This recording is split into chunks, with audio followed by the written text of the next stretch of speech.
This is your first and only two-time Dog Heavyweight Champion, Breaker Moran, and you're listening to the Alliance Guys Podcast.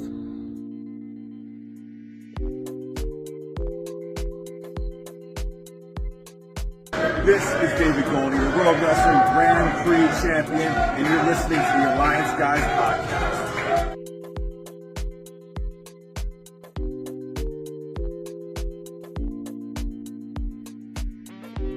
Mi gente, you already know who it is. It's the radioactive pop with Danny Limelight, United Wrestling Network World Heavyweight Champion. And make sure you tune into the Alliance blog every week. You heard it here first. Straight from Poppy. The Alliance blog, the Alliance blog, the Alliance blog, the Alliance blog. Alliance? If you put an S in front of Alliance, you have Salience. That's me.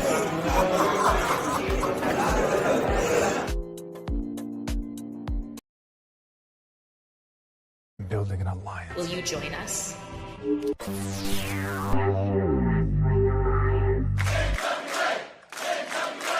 It's showtime. Good evening, ladies and gentlemen. We are tonight's entertainment. You're not here, you missing out, because this show... Ladies and gentlemen. All right, listen up. And now, the moment you've all been waiting for. It's time for the Alliance Guys Podcast. What is up, everybody? Welcome to the Alliance Guys Podcast, a presentation of Alliance-Wrestling.com, your number one source for news and information for the National Wrestling Alliance is right here at Alliance-Wrestling.com. Also, the CEO of the Iconic Heroes of Wrestling Excellence and my broadcasting partner for this evening, DKM. What is up? The ceiling. Oh boy. Oh boy. What trouble are you causing? Oh, I'm trying to bring the house down, if you will. If you would. I guess you have to do those little yeet moves. I could do that. I could. Oh, you know what? I was about to do something, and I'm going to do it a different way. But maybe it will work that way. Okay. Yeah, so this is a presentation of Alliance-Wrestling.com, your number one source for news and information for the National Wrestling Alliance. And if you go to the Alliance-Wrestling.com website right now, on the website, we have full spoilers from this week's Championship Wrestling from Hollywood TV taping, with the big news of those episodes will air this weekend. Well, not all of them, but one of them will air this weekend on the old YouTube over at the Memphis website, the Memphis Wrestling YouTube channel. I will put a link up there later on our on this YouTube channel. If you're watching on TikTok, you're probably not TikTok. If you're watching on Twitch or Kick, I can't really do that for you, but we will put the information here up on YouTube, and that should be pretty cool because there was a lot of great matches that first television taping. I know this, we tend to focus more on the NWA here, but I will say this. They did film on Tuesday, more matches, a lot more matches. All the titles were defended except for Big Mama. She was not at that event, but she's slated to be back on the April 29th was when they returned to the Irvine Improv for Coastline Clash. And I will be putting up an article tomorrow giving some news and information about the United Wrestling Network as it pertains to the return to the airwaves on YouTube and their local TV markets. And of course, that's really exciting to me. I think it's a long time coming for them to be back on television. It's kind of been, I feel like it's hurt the product, the fact that they haven't been on TV for so long, but I think this is the show that they are producing right now, I think, is probably at the highest level they have been working on. And that's in terms of talent, in terms of star power, in terms of how it looks on, being there at those events. I really feel like it's going to be quite the show to watch. So you guys should check that out. Steve G says, so Dustin's putting up the episodes like before. Yes. from my understanding is that's part of the whole United synergy program that they're trying to get the most out of their content on YouTube by putting it all in one spot. Memphis Wrestling, Championship Wrestling, and also I believe they're going to be when Derby City comes back, that will also be on that outlet as well. Sean Mega says Danny Limelight new home is Reality Wrestling. Danny Limelight has several homes. He's like Ted DiBiase with homes in his summer home. I don't know if you guys are aware of this. There is a wrestling promotion in the Caribbean, and it is Mark Henry along with the wrestling promoters out there. I can't even remember what it's called. I think it's like the Caribbean Wrestling Federation or something like that. And Danny Limelight, or All Caribbean Wrestling is what it's called. Danny Limelight is a part of that program. In fact, they most recently had not only Danny Limelight out there, but they also had Zicky Dice. They use the Pope. They use AJ Francis. They use a lot of the talent from the islands, Puerto Rico, Dominican. And I was talking to Danny, and he's actually he's supposed to be out there, I think next month. As part of their tapings in the Dominican. So yeah, there's a lot still going on with that. Steve G said, is Todd still with the United Wrestling Network? Todd Kennelly, the announcer. Yeah, he was joined by Christian Cole Maldonado on color commentary. And yeah, TK is the voice of the United Wrestling Network as far as I'm concerned, as far as I think they are concerned. So I don't think he's going anywhere. Steve also says Pope should come back to the NWA, and I couldn't agree more with that. I don't know if there's a place for him in this NWA anymore, but if it were up to me, it sure would be. What do you think of the Pope, DK? I mean, we talk about him a lot, but do you think he could fit in today's Power, or do you think he's too far removed? Well, talents like the Pope can fit in about anywhere. He's got the charisma, the ability to talk the crowd, talk butts into a seat. He wasn't the greatest, but, he was solid in the ring. He was good. He could perform. Certainly, he wasn't the biggest in a world full of big guys, but he could compete. And I'm not really sure why they dropped the ball with him. And they're not the only ones. There are other promotions that have dropped the ball with him, over time. Think of two off the top of my head. But, Well, I mean, look. We won't mention TNA or WWE by name, but. Why not?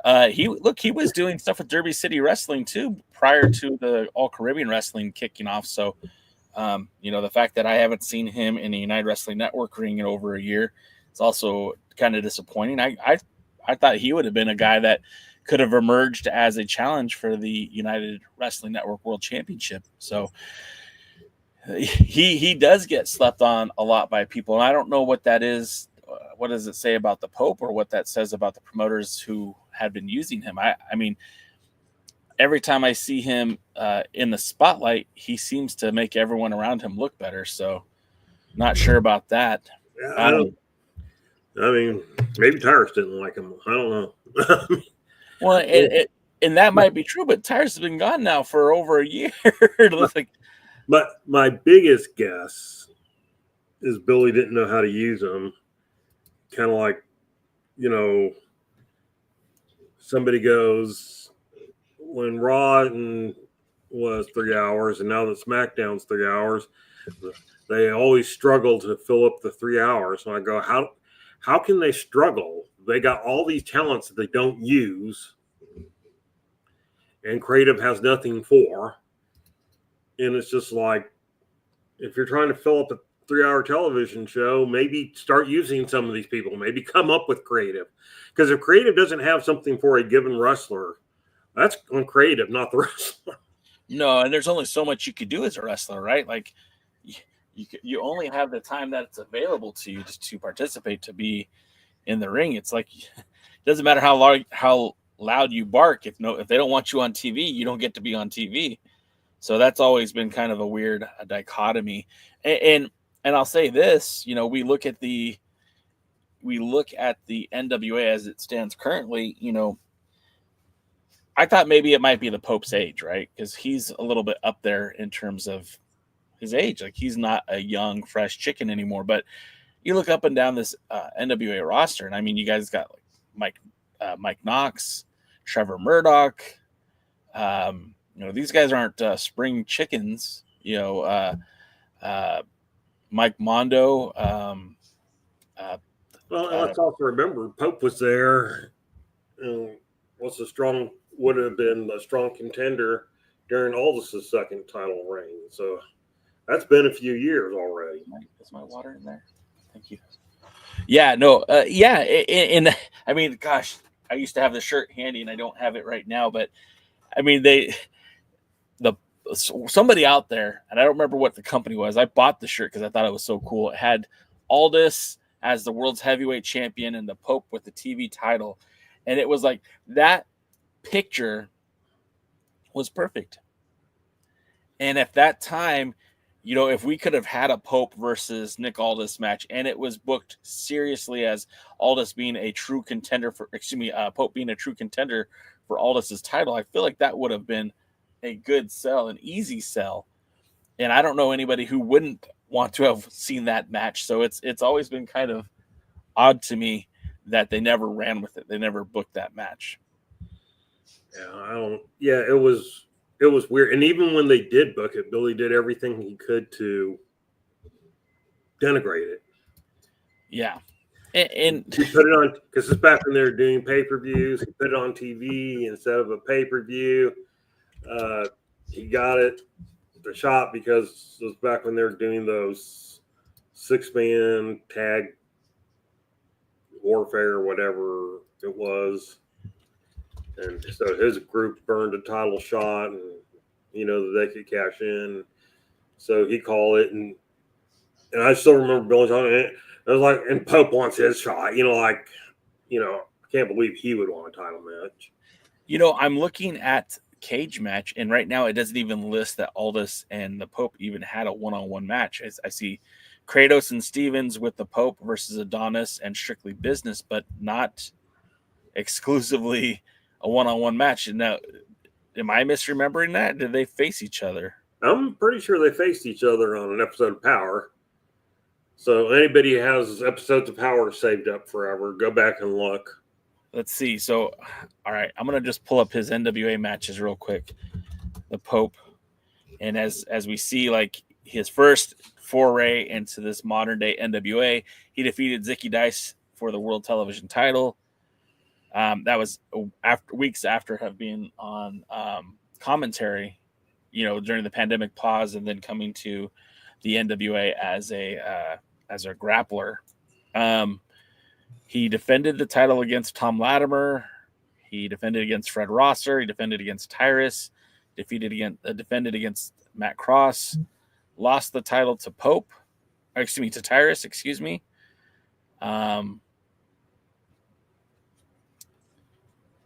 It seems like we're missing some, because his second Tyrus match was the seventh title defense. Yeah. So maybe these dates are wrong, but the title happened on an Extra Power on June 7th, 2021. But that was also, he wrestled Sal Renaro, and on June 8th he wrestled Luke Hawk. So I don't know. Maybe there's something wrong here, but. Yeah, I see that he got a shot at Matt Cardona's world title, but I don't think he ever got a shot at Nick Aldis. Maybe it was Matt Cardona, but I thought it was somebody. I thought it was Aldis. Yeah. I could be wrong. It would only be the second time in my life. The first time was in 9th grade, so I'm probably due. Jesus. Our pal Jaden is ready to join us. Welcome to the show, Mr. Jaden. How are you today? I'm doing well, thank you. How is everybody? I think we're doing all right. I'm offended you showed up. Wow. All right, I'll leave. I'll leave. No, I will. Jeez. Yeah, right. The goal of some people. We were just talking about the Pope. Pope is currently the All Caribbean Wrestling World Champion, Heavyweight Champion, and And we were just talking about how we don't think he ever got his just due in the NWA. And then we even looked, or I looked on Cage Match, and he never even actually got a shot at Aldis and that 10 pounds of gold, at least not according to Cage Match. Do you think that's a travesty, or do you think that was appropriate?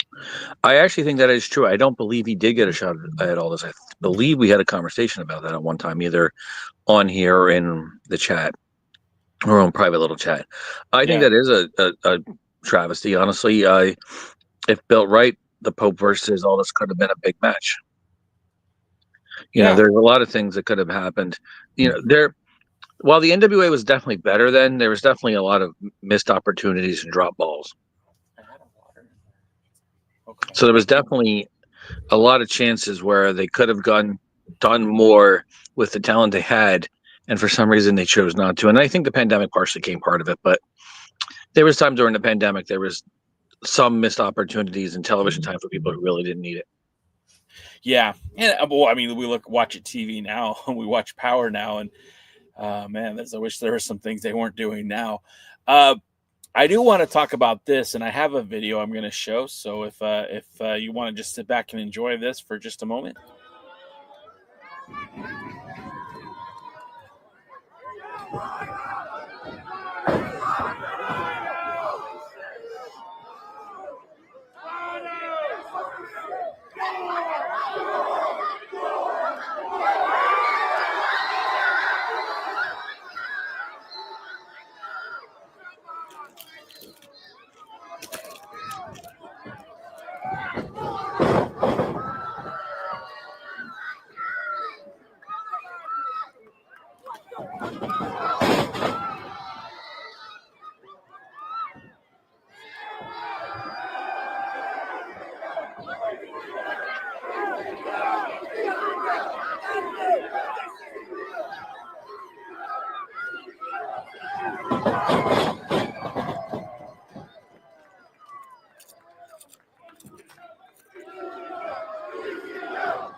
Now, I got to ask you, Jaden, because you probably haven't even seen that yet, being that you don't watch the NWA.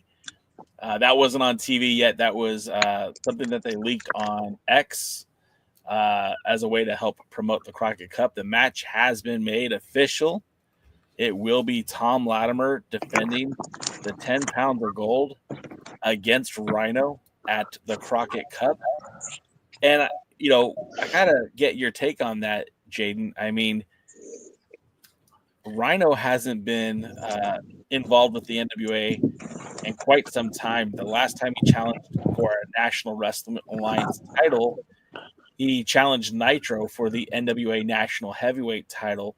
He had challenged Scrap Iron Adam Pearce 2 years prior to that for the 10 pounds of gold, and only briefly held the 10 pounds of gold back in 2005, nearly 20 years ago.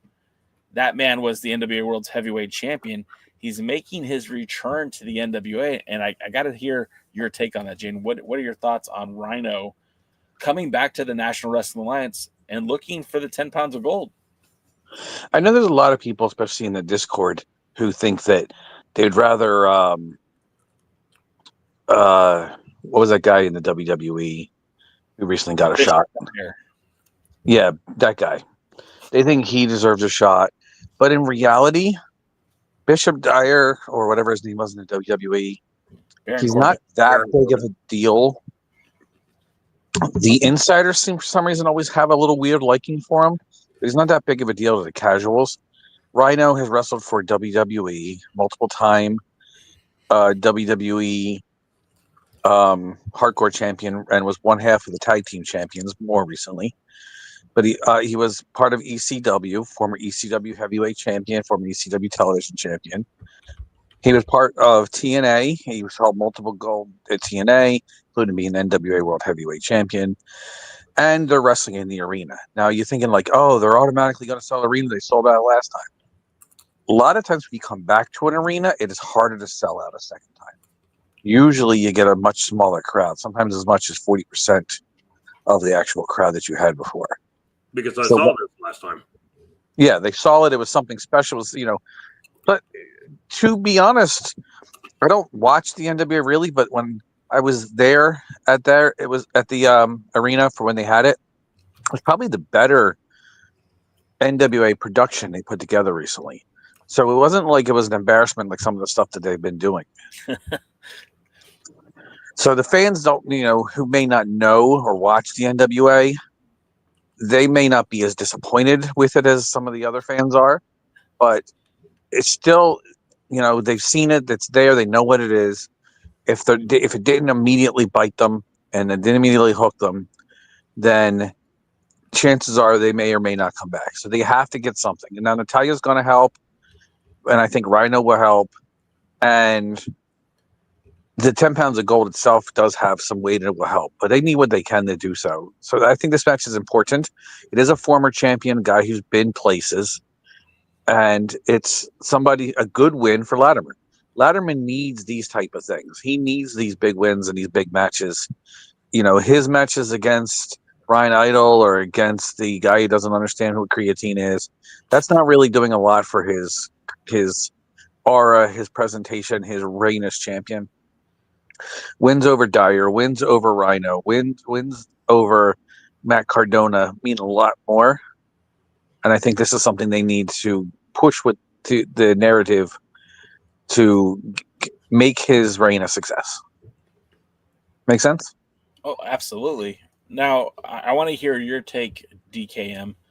And, 49 years old. By comparison, not that old for the NWA. I'm not saying he's the youngest guy on the roster, but he's not the oldest guy on the roster. What is your take on this, DK, with the former ECW, former NWA, former WWE talent making his return to the National Wrestling Alliance? I think it's a smart move since it's going to be in the ECW arena. Rhino, who of course was the last true ECW champion. Wait, you don't count Christian as a true ECW World Champion? I don't count any of the WWF stuff as true ECW stuff. And so, yeah, he won the heavyweight title. He unified it with the TV title. He went out as the top champion. He went out as the top champion and everything like that. He held the NWA title for 2 days, which is the shortest reign. It's either A, the shortest reign, or B, the shortest reign for somebody who won and lost the title. Depends on how you count Shane Douglas. Try not to count him at all. I don't. I mean, in my official list, Shane Douglas isn't listed as a former champion. At the time, Dennis Carluzzo said he would not be recorded as a champion because he never accepted the title.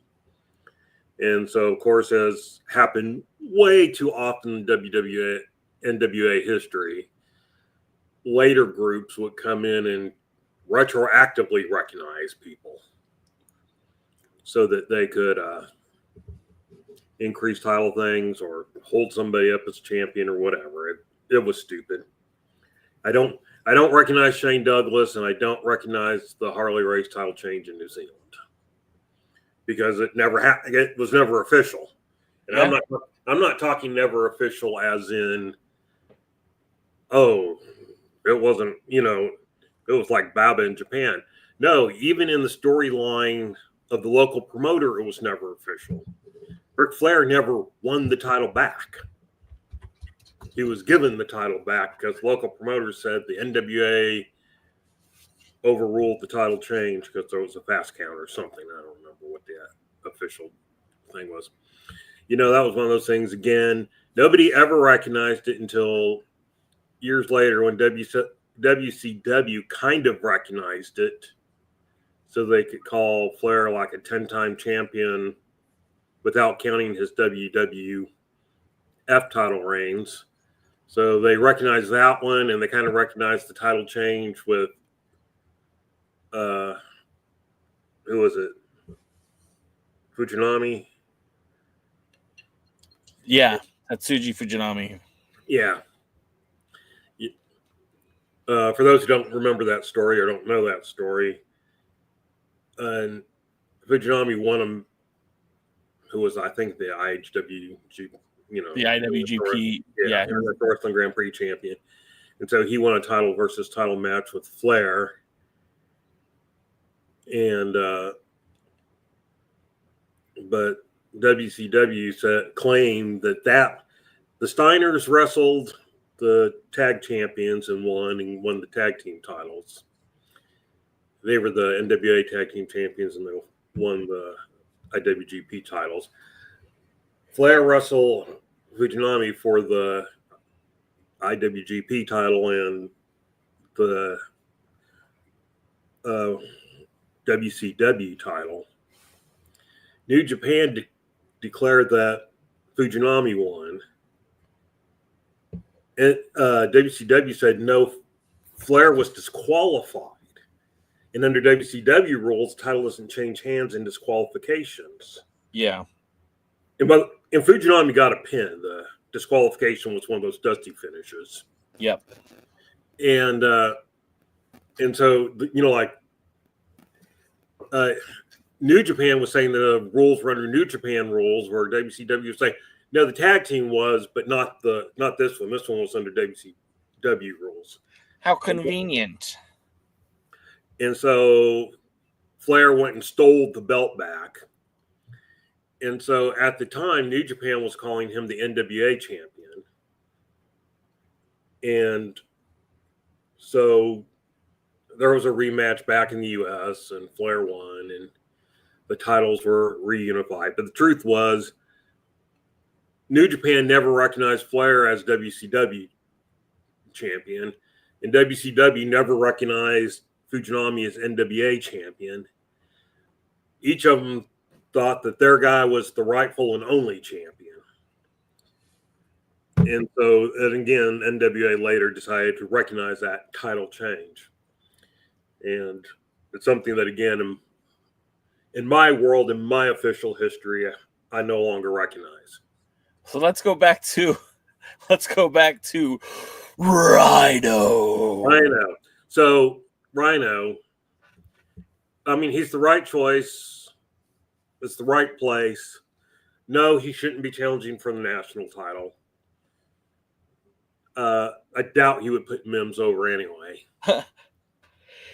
I mean, he doesn't have to. No. So, he's I don't think he's joined the NWA unless they're giving him the title. I don't think he's joined the NWA. So it's just a good setup. So I think that's one thing that I can say they've done right. And I think the best thing they've done and the thing they've done the most right is ignoring their time lag and getting this out as soon as possible. Yes. And so basically spoiling all the upcoming Thom Latimer matches. Well, the thing to note, and I don't know how true this is. I did not go back and rewatch the NWA live stream, but we had somebody who was watching the pre-party comment and said that that the NWA is going to push forward and push out more content so that there won't be such a huge backlog of these matches. And I think that would be a very smart business decision for the National Wrestling Alliance. This helps push the storyline further. And honestly, I think that's going to help sell tickets, because if I'm watching on X, every week, you're announcing Rhino, but I don't see Rhino until, if we're just doing the math the way that it has been done, right? 4 weeks per TV taping, typically. They have 2 TV tapings in Tampa. We're still not through Hard Times, we're still not through Shockwave, and we have Hard Times. So there's at least 12 weeks of programming when Shockwave is done. That's 3 months. 3 months from today, that's in June. We'll have already had that match at the Crockett Cup and probably be looking at running into the anniversary show. So I really do feel like this was a good idea to like you said, DK, put that out there, and hopefully the NWA is going to burn through some of those matches, maybe make some of those things YouTube exclusives while they get the core product of Power out and get everyone caught up. Because I think this is a good, if there is what you can call a pivotal moment for the National Wrestling Alliance, this might be it. I feel like in terms of star power, you're not going to get someone on your show bigger than Natty Neidhart, unless the NWA is going to go full stop and start bringing in big time contracts. And honestly, who's out there that's bigger than a Hart? Saraya? I don't think that's going to be a bigger draw than Natty Neidhart, especially if she's challenging for the Burke.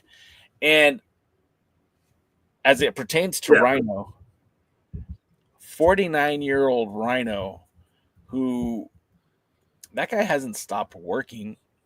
It's not like he decided to come out of retirement. Up until recently, he was still very active with TNA Wrestling. He'd been making appearances for Memphis Wrestling in the United Wrestling Network family. And if you were to go pull up his match history, this guy is still continuing to work. On top of all that, there is a direct connection to that National Wrestling Alliance. And even on top of that, there's a direct connection to Billy Corgan. Some of you might remember that the NWA wasn't Billy's first foray into pro wrestling, nor was TNA his first foray into pro wrestling. There was a little promotion called Resistance Pro based in Chicago that was bankrolled, financed, promoted by William Patrick Corgan.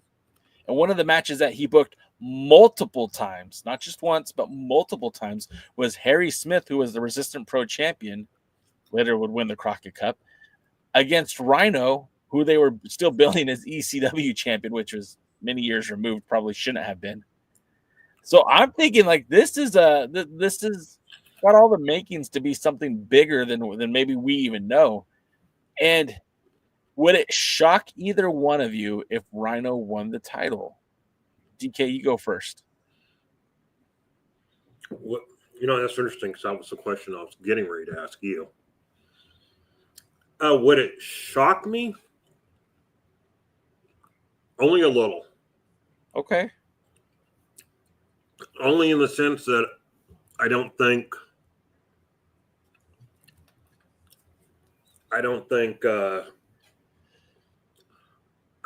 Rhino's here long term. So for me, it would be more like it would either be a hot shot or we're just going to be shocked and Billy signed Rhino. One of those two. That would shock me more. Billy signing. We find out Billy's actually signed Rhino. And why not? Because he can still work other places. Take the title with him. Go ahead. I'm sorry. No, I was just going to say. So, I'm not expecting it.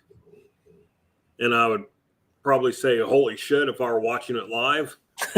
Yeah. But, I wouldn't be just gobsmacked, stone surprised. Okay. I guess I'm next. You sure are. I wouldn't be surprised at all, but I still think it's a bad decision. Huh. Right now, the NWA, if it really needs to, it needs to get some talent that are names, which is Rhino is one. It also needs some young guys that are worth developing. So putting on Rhino, unless it's Rhino just losing to Throwbilly right afterwards, I don't see that being a good idea. I don't see that. If he was transitional to Thrillbilly or somebody young that deserves, a shot at the title and really can be built as their homegrown talent, then yeah, I think that's the only reason I would accept it. But it wouldn't shock me if they did it because the Billy doesn't make logical decisions. That's fair. Question, Jaden. not that I give Billy this much credit, but how shocked would you be if they did an old-fashioned thing, especially like WWF or WWF type thing, where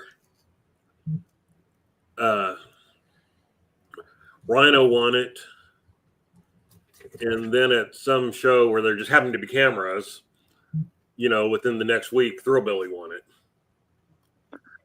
That'd be great if the territories having a title championship of that caliber, changing hands of the territories would actually be a boost. Let's say JCP, which is where Thrillbilly's based out of and currently holds the title.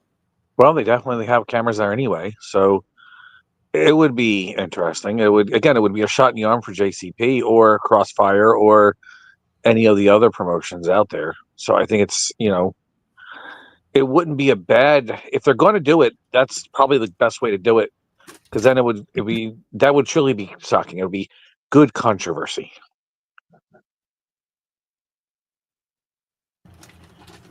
Well, since you guys didn't ask me, I'll go ahead and just say it. I think it would be a very interesting decision to put the belt on Rhino at this point. Asking somebody to commit to the National Wrestling Alliance, even on a limited basis, Rhino is a star, right? Like when we look at the NWA roster, and this isn't a shot at Trevor Murdoch, it's not a shot at Matt Cardona, it's not a shot at Tyrus or anybody else who came from the world of wrestling and entertainment to the NWA. Those guys were all in the mid card at best. Would you agree with that? Mid card in the WWE, yes. Yeah. Would you believe, or would you consider Rhino a bigger name when he was in the WWE than some of those guys? Other than Cardona, yes. See, I don't think Cardona was the star that he is now. I think Cardona has really built his name up on the independents. And I feel like Rhino, like you said in the beginning of the broadcast, or when you came on, he's got some cachet. And people remember, like, that crowd in Dothan, Alabama started chanting ECW. And we haven't seen ECW in that shape or form since the 2000s. That was like 25 years ago. That was after he won that was before he won the NWA World title, which was 25 years ago. Or no, excuse me, 20 years ago. And the big thing was that it was in Dothan, Alabama. Yeah. Not known as an ECW hot point. Mm-mm. So when Billy, and I don't mean this as Billy, the NWA, all wrestling promotions right now, I feel like are in desperate need of eyeballs, right? There is so much attention in pro wrestling focused on the WWE, AEW, to a lesser extent TNA, New Japan Pro Wrestling. You've got companies like MLW who are more or less nationally based, but maybe don't have that nationally recognized audience. You've got companies like the United Wrestling Network who are efforting to get seen by more eyeballs. Bringing somebody like Rhino back to the NWA and putting him in a position that he could win the World's Heavyweight Championship. You're right. Controversy does create cash sometimes. It would bring a lot of eyeballs to the product. And at this point in the game, eyeballs are probably more valuable to Billy than actual currency. I don't agree with you, though, on Cardona. Zack Ryder was a big star. Okay. Zack Ryder was, if you watch his win at WrestleMania when he won the Intercontinental title, they did everything they can to keep him down, but he did everything he can to get himself over even there. And the fans wanted Zack Ryder to be a big star, and they tried their best to will it.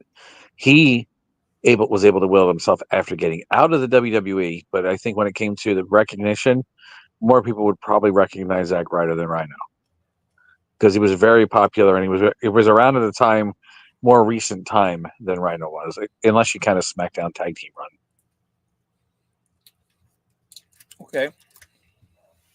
Okay. DK, do you feel the same way? You're muted, DK. No. No, you're good now. You're good. I don't feel I don't feel the exact same way. I think Zack Ryder was over, but you always got to be careful with the phrase over. I mean, question mark was over with NWA crowds and the live thing. I don't know that he was something, it wasn't something that was going to last long as his being over. And this kind of goes, what's the difference between somebody who's known and somebody who's a star? I mean, like we talked about Baron Corbin or Bishop Dreyer or whatever his name was, which, by the way, I thought that world title match was okay at best. I didn't think Dreyer looked that good. In fact, he looks extremely out of shape to me. And he just won some Brazilian Jiu-Jitsu tournament. So go figure. No, I mean you can be out of shape and win. Look at Butterbean. But and I don't know what the tournament is. There are 5 million Brazilian Jiu-Jitsu tournaments. So that's 4,999,999 more than I've ever won. Yeah, but there are levels just like everything, and so I don't know if he won one that was IHWE level or if he won one that was AEW level. Yeah, I hear you. And there are a lot of world champions all across the state of Texas. Yeah. And, the dog pound title and Rodney's Mac thing is a world title. So, yeah, I mean, I just don't know. But he does look he does look extremely out of shape to me. And the match wasn't horrible by any stretch of the imagination, but it wasn't that good. This isn't something that I would look at and go, oh, that was awesome. I can't wait to see a rematch. Yeah, okay, that's fair. But getting the comparisons and where I was going, talking about Dreyer, talking about Cardona, talking about Rhino, and I think there's perception. And Rhino's biggest attribute was he was a star in ECW.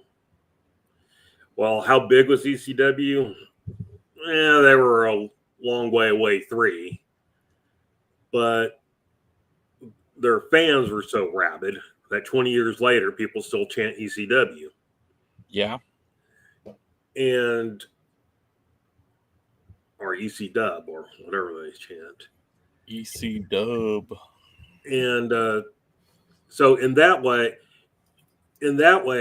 I think when it comes to just the wrestling world, I think, in my view, Rhino might be looked at as a bigger star than, well, he's certainly a bigger star than Baron Corbin, Bishop Dreyer. And to me, in some ways, he's a bigger star than Matt Cardona. Zack Ryder was able to get himself over, but he was never. It was in spite of his booking, and let's be honest, it wasn't the same as Bryan Danielson got over. Bryan Danielson hadn't won the title at that WrestleMania. There likely would have been a riot. Yes, Ryder won. I was there when Ryder won the Intercontinental Championship at WrestleMania. And, I watched 2 days later when he lost the title. And, 3 weeks later, nobody cared. If you're going to go that, though, Rhino was very horribly used in WWF. Oh, he was. It wasn't his best run. Again, was SmackDown Tag Team Champion with the guy with kids, Heath Slater. Yeah, that was his most serious run, and he was in a comedy gimmick tag team. So it was, yes, ECW used him extremely well, and he did get over in that run with him. Yes, he did. He definitely did. But TNA and other companies definitely used him way better. Oh, yes. You know what I find interesting? That they are billing him as RHYNO, which was his name while he was in the WWE. But if you go back and look, it was RHINO when he was in ECW. It was RHINO when he was in TNA Wrestling. And pretty much everywhere else he was at, he was RHINO. It's kind of interesting that they're billing him with the old WWE name. I know it'll be interesting to see if that changes. Yeah, do you think that was a mistake, or like I'm not every poster guy knows exactly how to, If I absolutely had to guess, because I do see the I everywhere. Yeah. If I absolutely had to guess, whoever made the poster probably went and looked him up and saw his WWE name and used that without thinking about the fact it might be spelled differently. Well, now I'm interested to look on. And then the next question is how big of a difference could even WWE make in the long run over it? So, yeah, there are a lot of formerly known as in the independent scene that when they are announced in the ring, they're announced under a WWE name and often on the WWE poster. And they only ever seem to really care is if it's a company with national television. So what's Go ahead. I'm sorry. That's the only time they protect those trademarks. When I'm looking at the NWA post on Twitter, like X, they do call him RHINO. So maybe it was a typo, or maybe the person making the poster. Yeah, Rhino was his name. I mean, I guess it's not the end all be all of everything, right? But you would think, like, it's your moment in the sun. This is, people are actually talking about him. And I know on the first post that they put on X, where they've had, 137,000 people watch the clip that we just showed a few minutes ago. Whoever wrote that tweet put RHJNO. So, and there's a couple different ways to spell it. Obviously that one's not correct, but just food for thought. Just interesting that they even. I actually talked to a girl the other day whose name was ABCDE. The spelling of her name was ABCDE. The actual name is Absidy. And I'm not even joking. And it's all capitals, too. Did you tip her after the dance, or? I don't drink enough for that. There's another girl from a different place I knew, and her name was Kate, Qate. So people don't know how to spell. And also there's no Y in Jaden. If you put a Y in Jaden, if their parents named Jaden with a Y, that means their parents really don't love them. I agree. It's like when I knew Carrie. Carrie.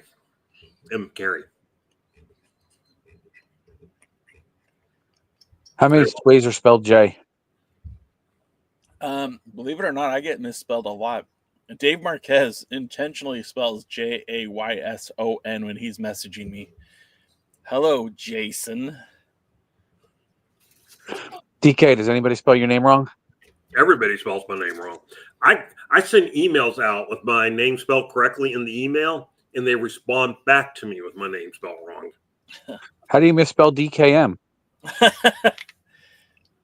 They don't put the K.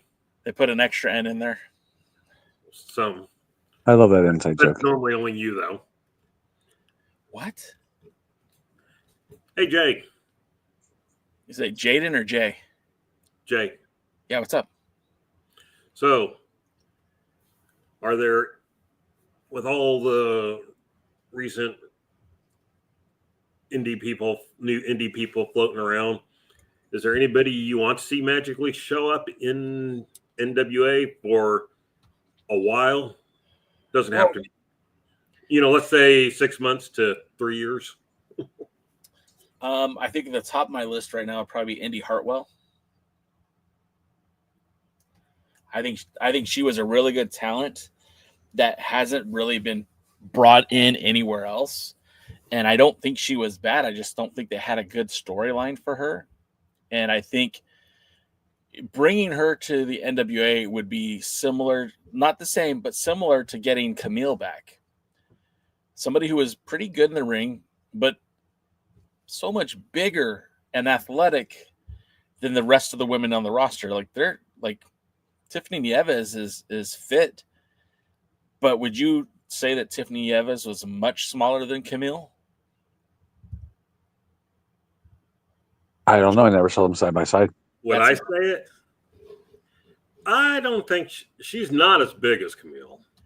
Because Camille was pretty towering. Well, and it didn't hurt that she was in the ring with girls who were like, like Kenzie Page, who's like, 5'3", 5'4", maybe, maybe. What'd you say? Oh my God. But it's now you're going to have me saying that the rest of the show. Thanks a lot, Jaden. But when I see Tiffany in the ring with Thanks for watching alliance.wrestling.com. I didn't mean to play the audio, but when I see Tiffany in the ring with Kenzie Page, I don't sit there and go, "Oh wow, look at her!" That's like when Camille was in the ring. So I don't see it. I'm just saying she's a much bigger athlete, I think, than most of the women. So she would just looking at her in the ring, she would look bigger than a lot of her competitors. And then, a guy like obviously wishful thinking Alexander Hammerstone, I think, is on everybody's list. I just don't think he is going to be around long enough for them to get that opportunity to give him a deal. Between MLW and, let's face it, right now, MLW seems to be a hotter ticket than the NWA. They produce more frequently. They use bigger stars. They're working with, like, there's an MLW CMLL joint show that will be happening in Mexico City. And I know that MLW seems to use a lot of Lucha Libre talent, but this is like the second time MLW has done an event in Mexico. Once with CMLL, or this one's with CMLL, but the last one I believe they did with Lucha Libre AAA. And I think that carries a little bit of weight.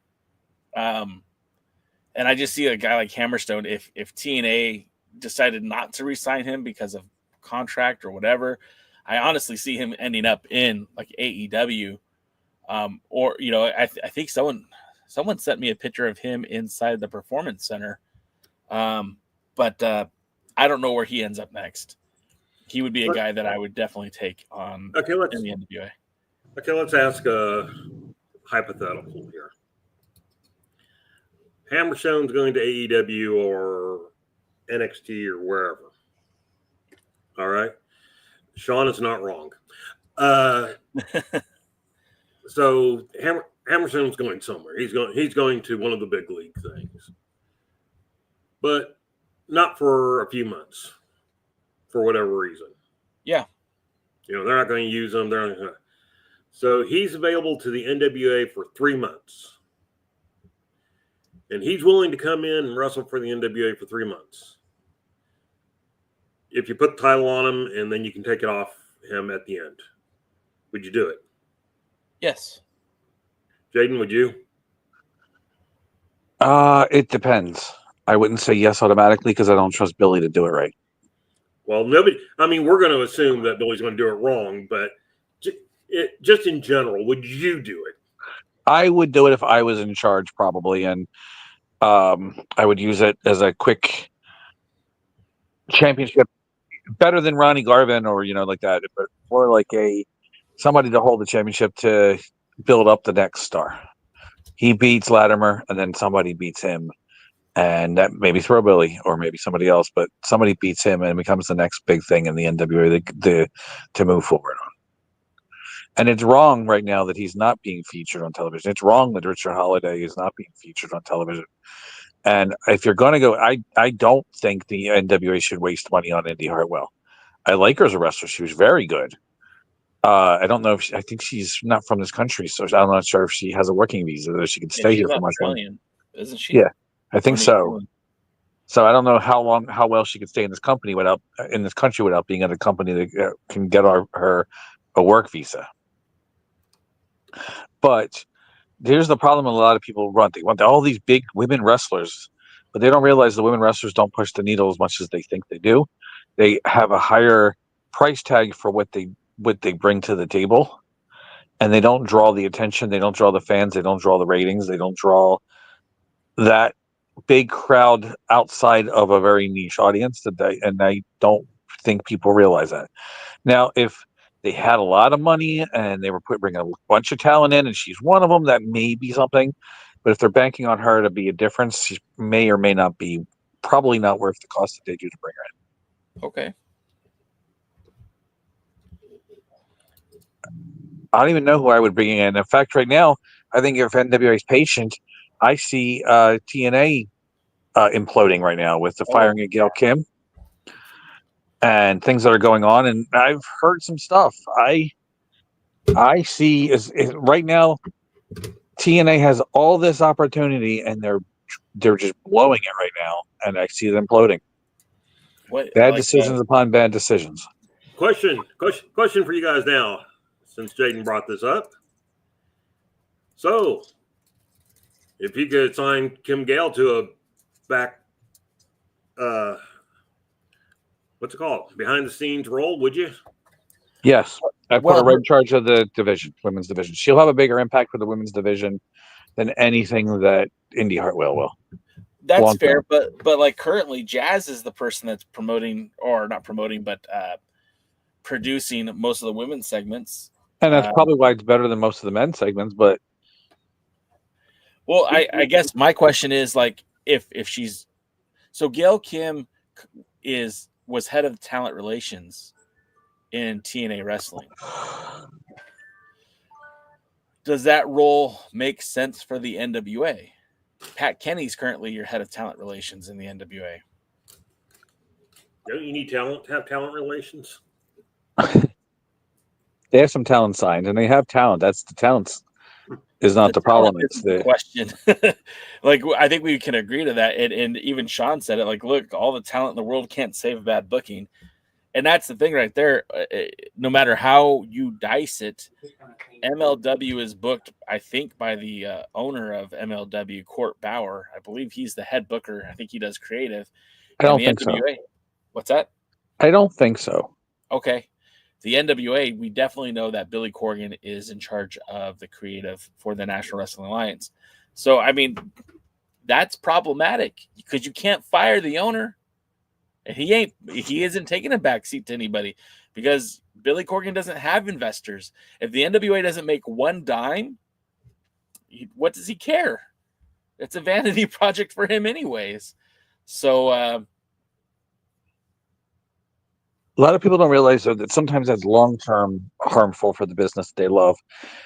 If people claim they love wrestling, but they don't realize that the stuff that they do, this is selfish and is more harmful than useful. The Black Lion agrees. Form Voltron. What more can you say? Did you mean hit the button that time? No, I did. Did you hear it or no? Yeah, yes. I did. Did you mean to this time? Yeah. Jaden's shooting out here. What else do you got for me, Black Lion? The galaxy is about to be secure. Form Voltron. I mean, that's the answer. They need to form. Go ahead. Court Bauer holds himself out as the booker of MLW. There you go. Holds himself out? He says he's the creative force behind it, and he does the booking. Okay. However, some people believe there are others behind the scene that book certain stories. I don't know. I guess like the Lucha Libre, Lucha, you know the word I'm trying to say. Lucha Libre? Yes, that segments might be booked by what's his face? Conan? No. Why can't I remember his name? The one that's on the show. Vampiro? I don't remember his name. Anyway, I wish the La Parkas didn't piss off and weren't actually assholes, because they were my favorite part of NWA for a long time. Besides MJF and Hammerstone and Fatu and Holiday, but there's still something huge about L.A. Park. He's got so much talent. By the way, they did resurrect La Parka. I forgot to tell you guys that. I don't know if you saw it. Caesar Duran. Thank you to Scooby. Yeah, I knew Scooby would know. Oh, he was from MLW. I mean, Yeah. not Lucha Underground, excuse me. Yes. All right. Well, all that being said, I do think this is a turning point for the National Wrestling Alliance. However, I say that almost every big event. We know that they're going into Crockett Cup.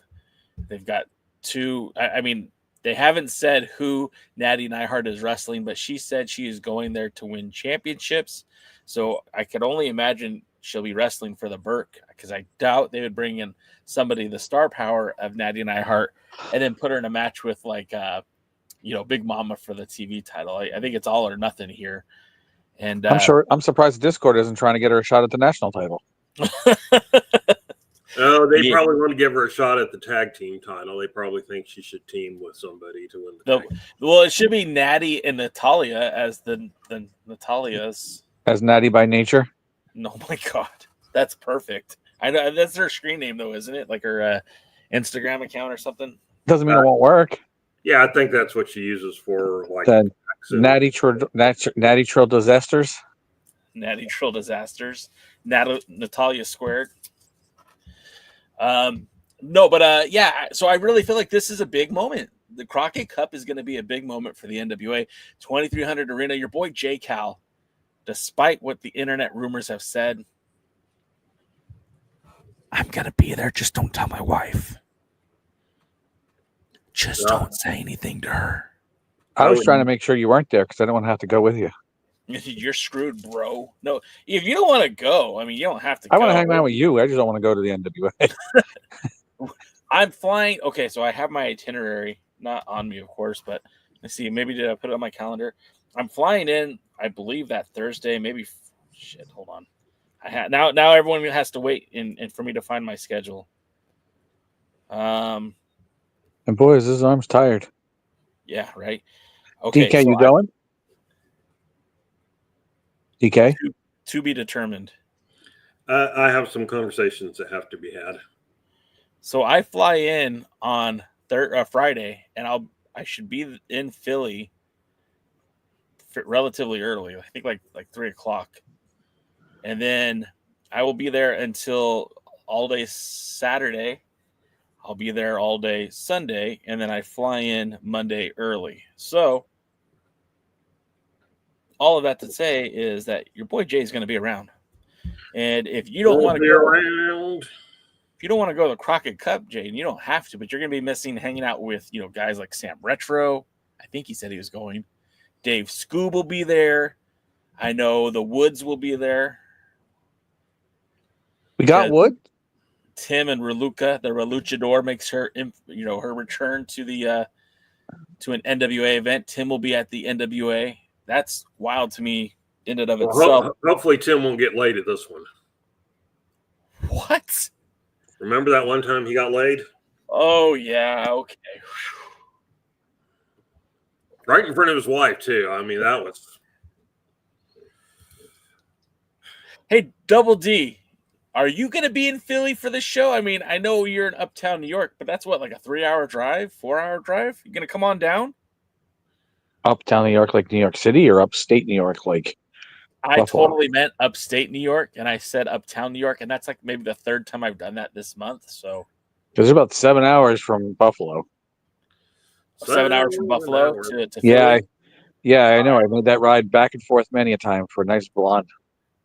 So my geography knowledge of the Northeast is very limited, and although I've driven from Philly to Glassboro multiple times, that's about the extent I know of Northeastern geography. And that's me driving 7 hours. It's probably 10 hours. Yeah. See? Well, there it is. So that's that. Okay, so Double D will not be there. Double D be there. Hey, so look, you guys might King know. Kong Devin Dallin, you got to be there. You might not know this, but Double D just had a baby. Well, he didn't, but his wife did. But I mean, collectively they had a baby, and so I could see where maybe he wouldn't be willing to go on a 10-hour road trip to hang out with some yahoos watching pro wrestling. So you're off the hook this time, Double D. But if they go back to Philly, you better be there. Does that mean every time they go to Philly, you have to go, Jay? No, I think this will probably be the last time, unless the next time they go to Philly, it's look. The reason why I'm going to this event is twofold, right? Natty Neihart at an NWA event, the first time a WWE talent has appeared in an NWA show, I felt like that's a huge deal, and I would like to be a part of that because, I flew all the way to China to see Colt Cabana challenge Nick Aldis for the 10 pounds of gold. I could go to Philly to watch Natty Neihart challenge for the Burke. With that being said, it's also, one of the sacred grounds of pro wrestling, the ECW Arena. I had a great time the last 2 times I was in Philly. You and I got to hang out in Philly the first time, and then the second time I was there with my family, so that was a lot of fun. And I'm not saying I'm a Philly guy, but that town kind of worked for me. So hopefully third time goes just as smoothly as the first 2 times, and I really feel like this event is going to be worth my time to be there. Just heads up real quick. You said it's the first time the WWE talent being in the NWA. And this is the first time in the Lightning One era. Correct. Yeah. Yeah. I actually went into a deep dive on that on the pre-party a few weeks ago, how there was, I believe it was the 50th anniversary show where like William Regal was on the card challenging for the 10 pounds of gold. We saw guys like Dr. Tom Pritchard, who I think at that point was already in the WWE competing, and then Mosh and Thrash were wrestling. I believe they won the NWA national tag titles at that point. So yeah, yes, the first time in the Lightning One era, the first time in a long, long time. And I think that's pretty significant about the build for this. Now Noob kind of thinks maybe Natalia might be a good draw. I personally think if you're bringing in Natty Neihart, she's got a challenge for the Burke. That's me personally. And honestly, I hope it is against Natalia. I think that would be an awesome matchup between those 2 ladies. I know that the Burke, we don't know who will be champion after Hard Times 5. It might be Kenzie Page. It might be somebody else. I believe that there was a title change recently. So all that to say, everything is card subject to change. Even Thom Latimer challenging or defending against Rhino. I mean, we don't know. He might have already lost the title. This stuff is, lots of matches have already been filmed, so we don't really know what's going to happen. Actually, we do know because the most recent thing that was filmed, he was champion. But go ahead. Yeah, if the NWA didn't spoil that already. Real quick though, if Markova and Neidhart do go 1-1, I'm betting $1 million that Natalia is going to win. That's the safest bet you've ever made. Or the one with the implants, the blonde with the implants. The real good looking one. Like you just keep going. The one that's not from America. The one that has an accent. I can't think of anything else. I don't think either one of them have actual blue eyes, but I've never actually seen their eyes, so I don't know. I'm glad you laughed. You both need help. Do you have a thing for blondes with major assets, Jay?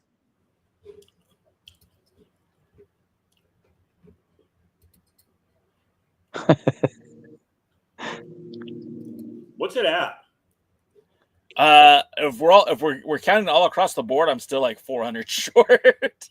That's not bad. No, let's see. Since you asked, I will give you the official count. We're gonna go to first Facebook, and I'll bear with me as I look it up right now. DK, while he's trying to figure this out, I wonder if it's on Cage Match. That's the only way he'll figure anything out.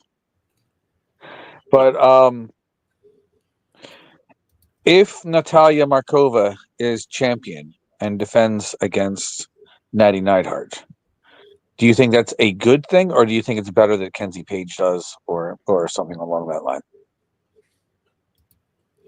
Okay, ask that one more time because I got lost in one part. Let's assume Natalia Neidhart is going after the Burke. Who would make a better match? What would be a better thing for the NWA overall? That Natalia Markova is the women's champion, or that Kenzie Page is the women's champion? Okay, little bit of a trick question. For me, I would rather see Natalia versus Natalia because I actually think those two would have I think their styles match more. But part of it depends on what they're doing with Kenzie. And so if they're planning on keeping her around and as champion for a while, I wouldn't want her to beat Neidhart and then lose at the next event. I'd want her to, hold on for a while. But we'll see. We'll see. I don't know when the number one contender that won at Hard Times gets their title match. Do they get it at the 77? I don't believe it was said, but I have to go back and look now. By the way, when we go over Power today, can we do it in the same amount of time that I went over the results for the Hard Times with you guys? God, I wish. So just looking right now, according to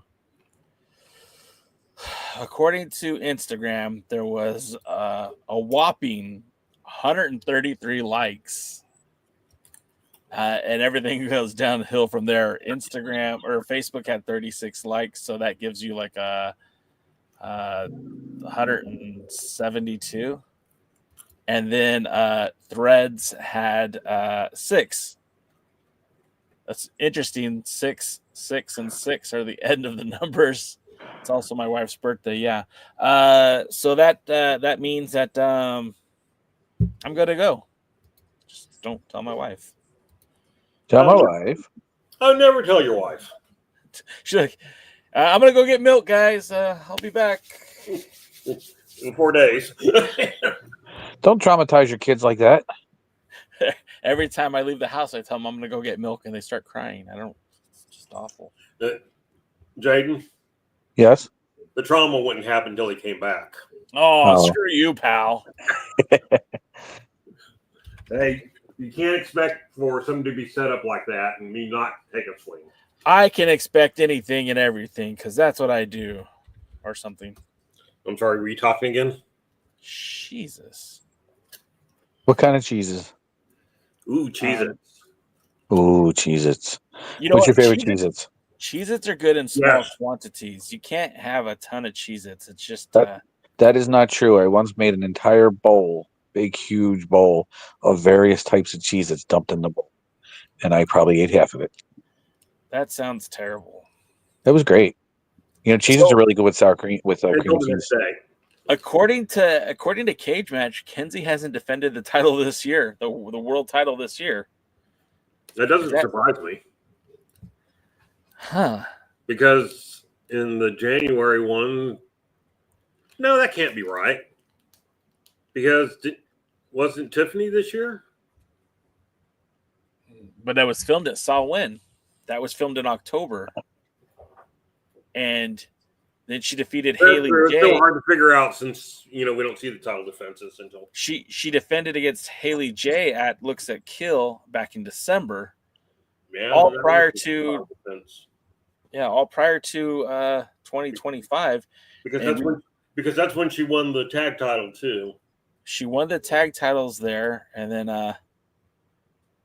then she won the tag titles, and then think they've defended the tag titles twice. By the way, so for those of you keeping score, my wife's birthday is June 6th, 1986.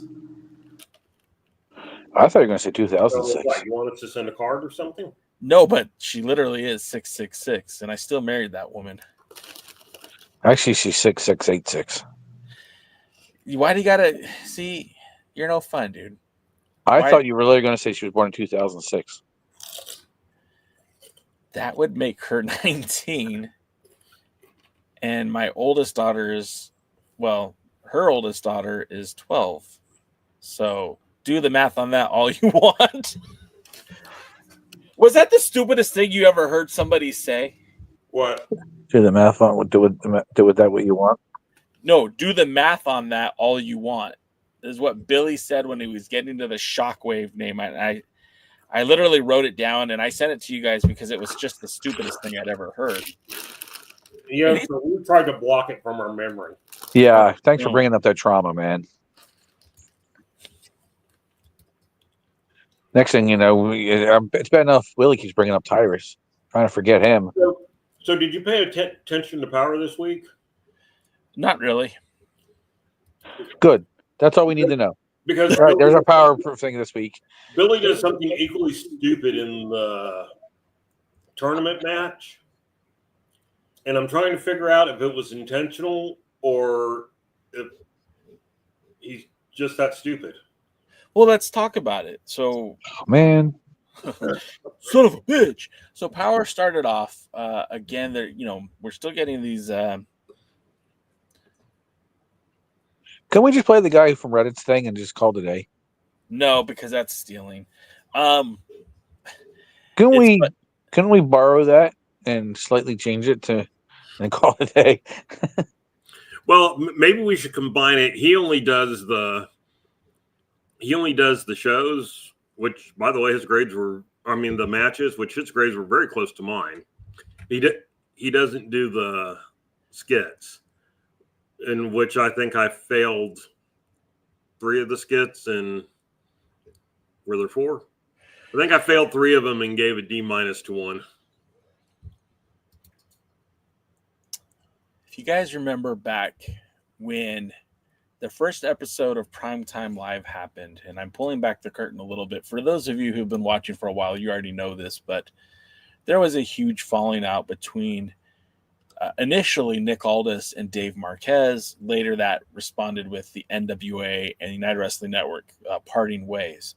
Now, keep in mind, the NWA took a knee in 2020 after the fact that we saw the Crockett Cup in 2020 get postponed and then eventually canceled, easy for me to say. The NWA did not run another show all of 2020, which was the responsible thing to do. There was a worldwide pandemic. They didn't know what was going to happen next. So they took a very guarded decision to not run any live events, not to put any of their talent in harm's way. And I can celebrate them for that. I believe it was 2021. Maybe I'm getting my dates a little mixed up. We hadn't really opened things up the way that they have here in California. Things opened up a little bit more slowly, and they brought back the Primetime Live series, where they brought that to, Dave Marquez along with Thunder Studios. And initially, the NWA was a big part of this, and things changed pretty significantly right away. The first episode that they taped, they did a dark match with Nick Aldis. They did a dark match with Camille. They did a few more matches featuring some of the NWA talent. The first show went off, and there was a lot of technical issues. If you guys remember, the timing was not right. The pacing of the show was a little off.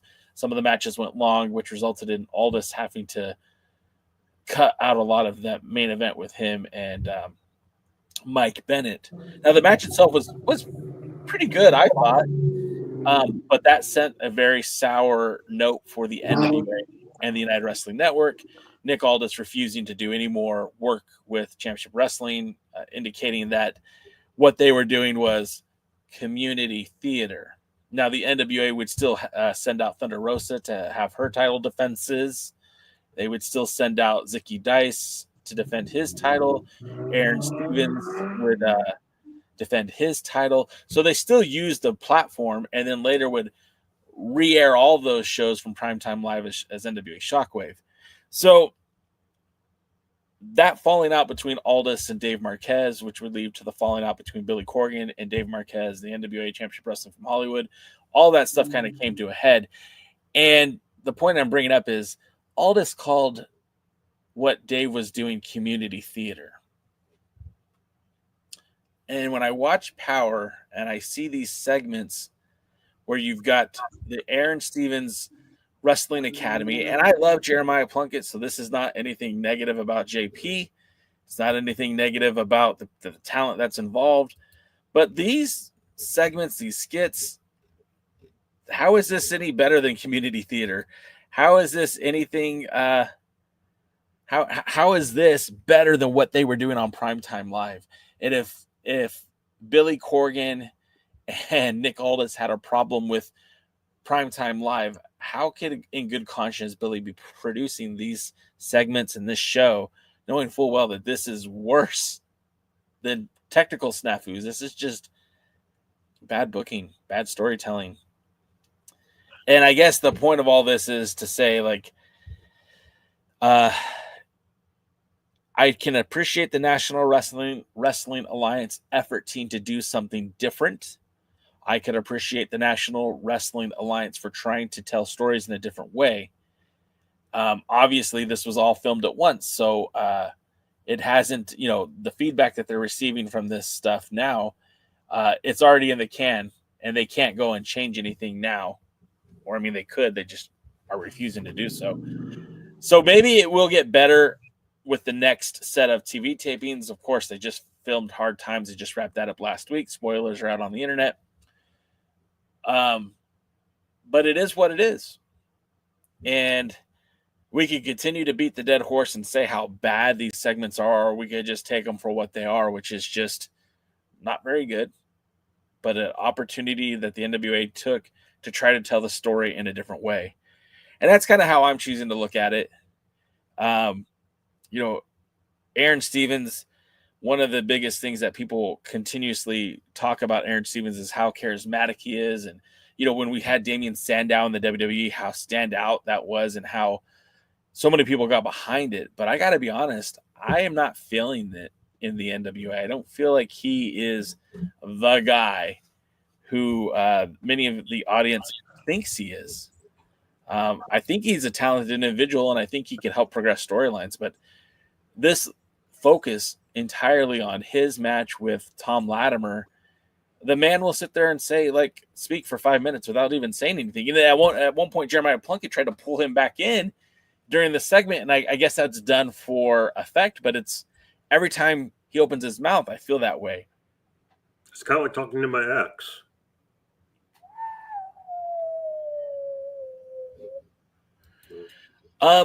So I just kind of feel like this was the segment to start off the show was pointless. What did it tell us? What did it get us?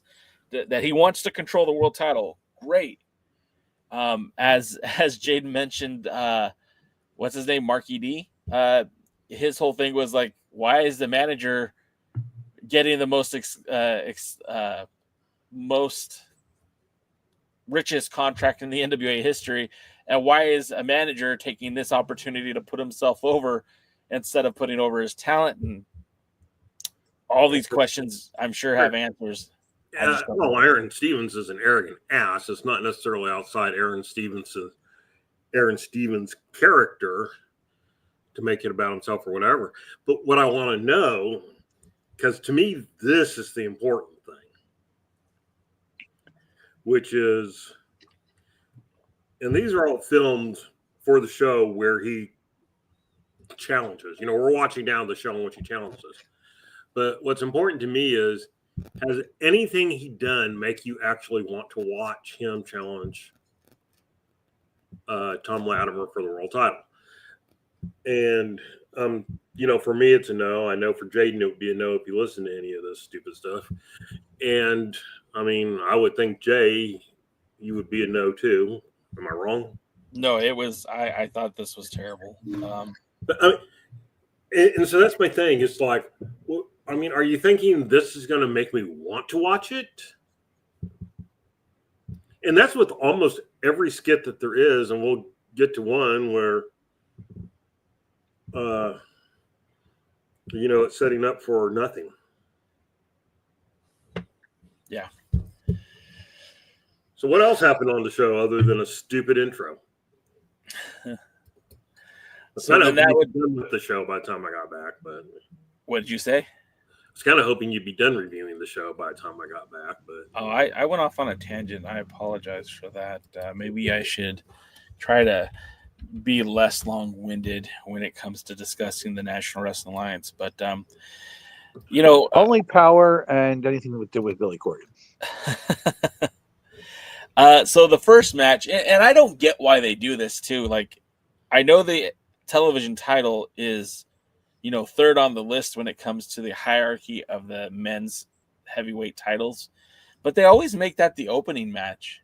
And especially on this card, I felt like this was probably had the potential to be a better match than in some of the other ones. And your champion's defending the title.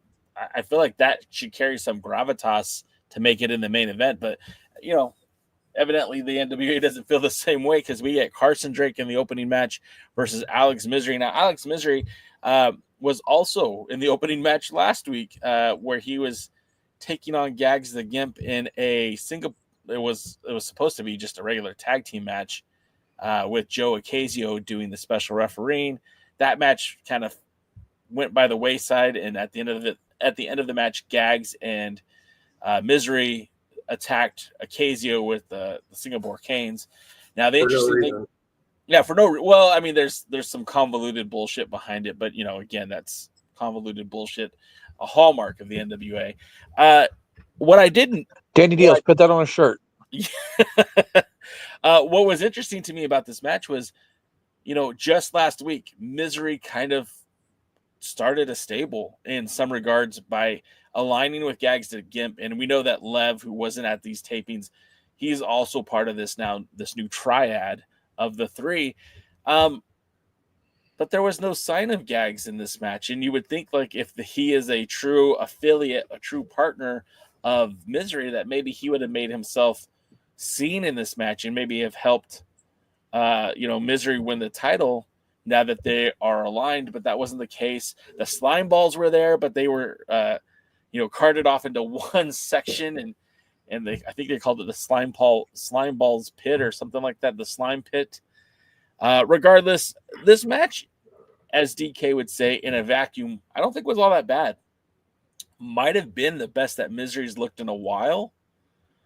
Carson Drake looked okay in this match. It's nothing to write home about. And the thing that really gets me is I don't think I've seen Carson Drake win a match. I haven't seen him lose, but I don't think I've seen him win. And I can't remember the last time he did. When he won the TV title. When he won the title, when he beat Max for the title. But, remember that what set up that match was Max couldn't beat him, right? What set up, he didn't win the national title. He laid down for Mims. I'm having a hard time remembering a successful title defense as champion. And that now, because I'm curious, like he lost to Enzo Amore by DQ in Ohio for ACW. He beat Tommy Vendetta. That was a title match at ACIW. He defeated Wayne Moxie in a no contest in Joe Kazana Promotions. He beat Lord Crew back at the Exodus Pro Midwest Begin again back in January. He took a time limit draw to Alex Misery on this episode of Power. He beat Justin Xavier in a non-NWA event in the title match. He lost to Tyler Shoup by countout at a JCP event. And he defeated Maxime Paler to win the title. So he hasn't had but maybe one actual clean victory as champion in an NWA ring. Yeah, that's the gimmick.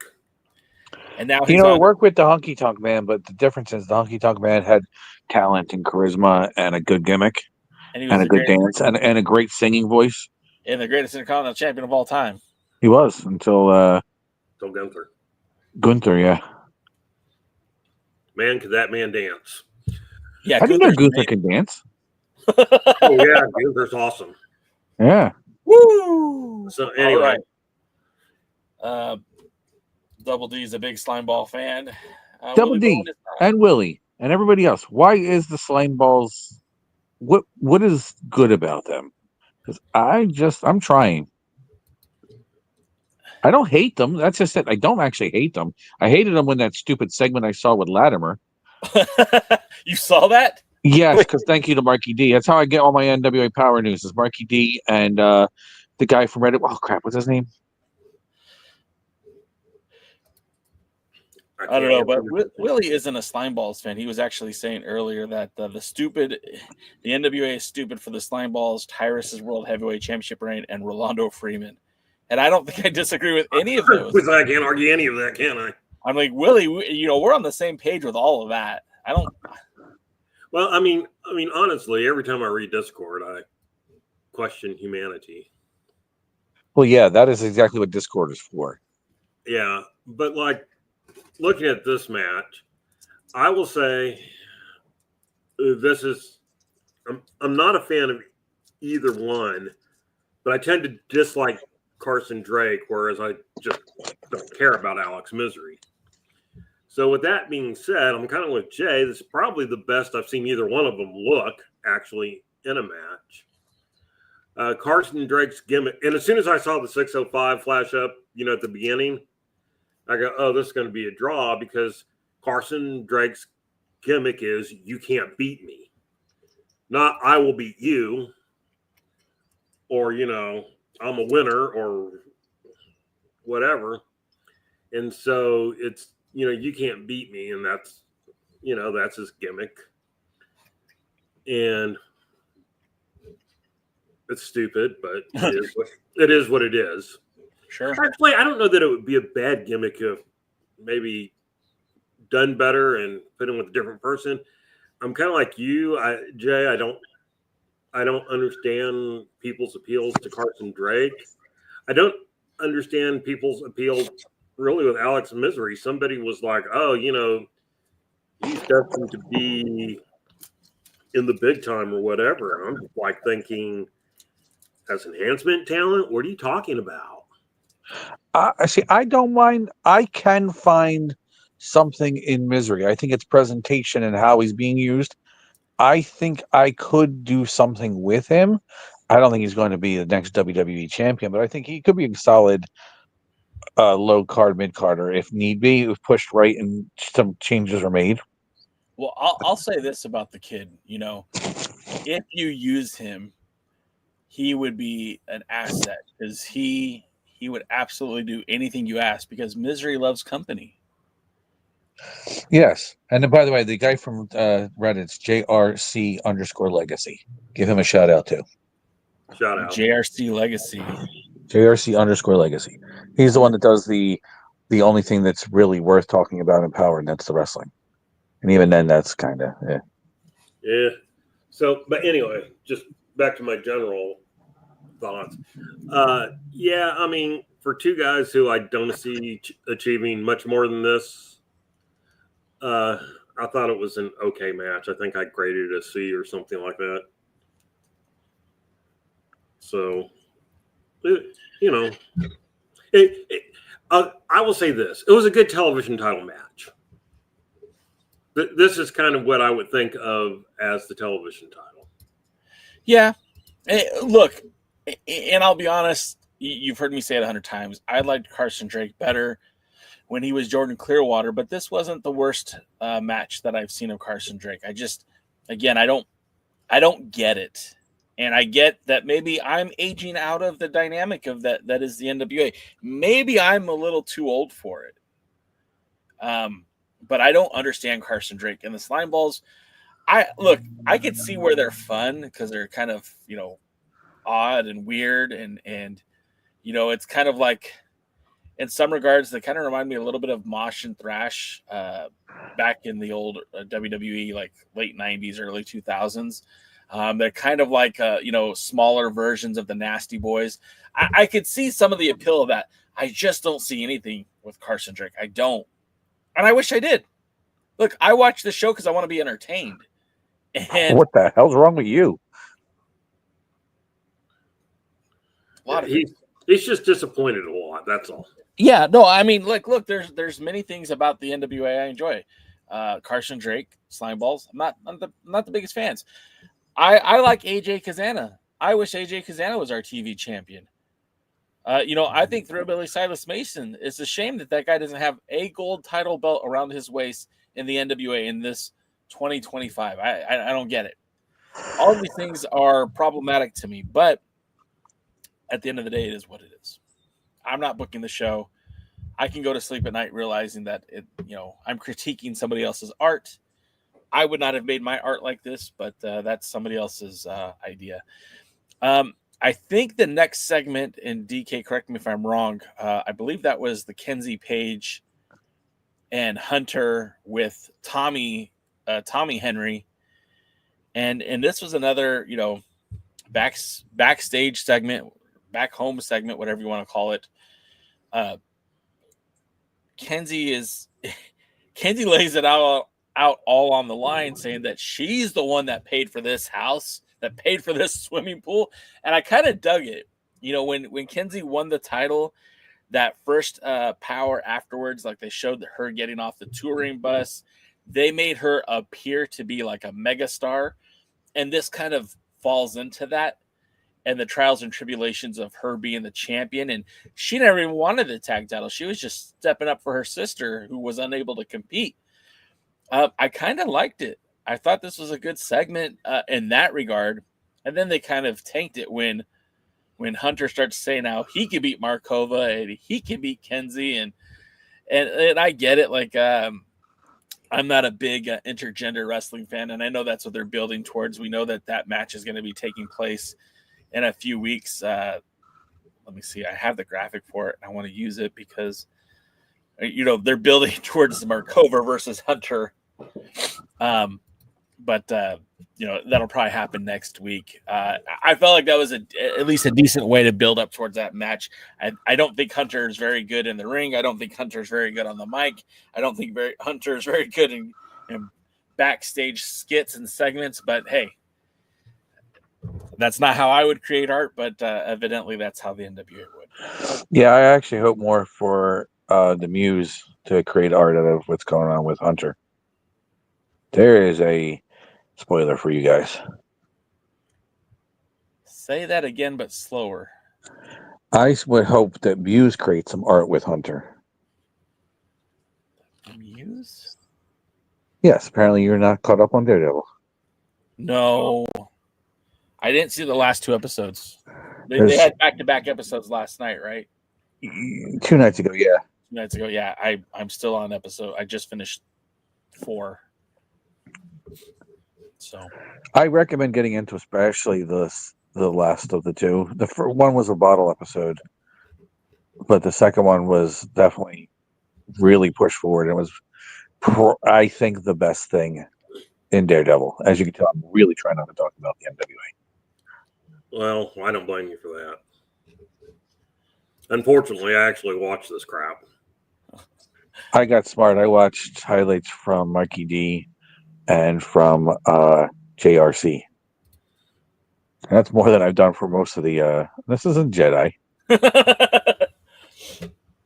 Well, I had to watch this. And so I found where I did my grade. So Aaron Skid I gave an F to. The TV title match I gave a C- to. The family skit I gave an F- to. Hunter Drake makes me sad when he's in the ring, but Hunter Drake makes me sadder when they let him talk in these skits. I will say, though, Kenzie looks very different without her makeup. And I know that's true for a lot of women, but I mean, she doesn't even look like the same person. It's not. She doesn't look bad without her makeup. I think she actually looks pretty nice. But the stupid ring still sucks. Somebody pull those goddamn rings out of their noses. But you really do hate those nose rings, don't you? If I was in the match, I would grab it and just yank it. Get a magnet or one of those 9-volt batteries and just put it right on each end. Jesus Christ. That's the way.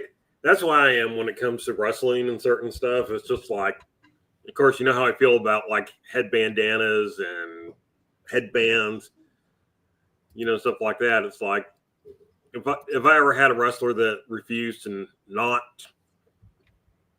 take off their head bandana, I tell their opponent to, in a worked way, take it off their head and choke them with it. I don't think gentleman Chris Adams liked Rod Price's weave at all. Apparently not. He apparently had a very strong feeling about that weave. Yes, and that wasn't a worked way. That's what I would have them do with those nose rings. Yeah, he literally ran out of the ring and out of the building and did not return until Chris Adams was moved somewhere else for another promotion or something. I actually think they built a feud out of that. Ran out of the building.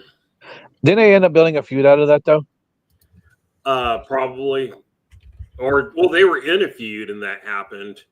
I think they continued it or something after that. It's been a while. But it wasn't right away. For those who don't know, Price had, hair weaves and stuff like that. And Adams tossed him by his weave so hard that it literally ripped him out of his head. Ooh. He was along with part of his scalp. Yeah, he was bleeding. And after that happened, he literally ran out of the ring and there was a side door to the building and he ran out of the building. Pussy. Well, that's what I thought, but. Oh, by the way, coming next week, we'll have Jaden's Daredevil podcast. I actually wouldn't mind doing that. You guys want to do that instead? I won't be here. As long as Dave Dahl has no involvement in it, I'm all right. Hey, how dare does he call himself Daredevil? What does he dare to do? Get out of bed? The thing is, it's quadruple D, and that's his bra size. Oh my God. So he just figured out whatever we can make it work. He already had the Dave Dahl part. How do you argue with that? You don't. You just let it go. So, Jay, what was the next match on this wonderful episode of Power? So the next match we get is the World Heavyweight. They're just calling it the Heavyweight Tournament, the Dane Memorial Tournament. And again, this was an interesting matchup because Zyon had a pretty good feud with Jack Stane during his remaining matches in the NWA. They had actually had a few, kind of like a feud for Jax. I mean, I guess in the grand scheme of things, that was probably his biggest rival towards the end of his career and the end of his time in the NWA. It was Burchill, who was seeded number 5, taking on Zyon, who was seeded number 4.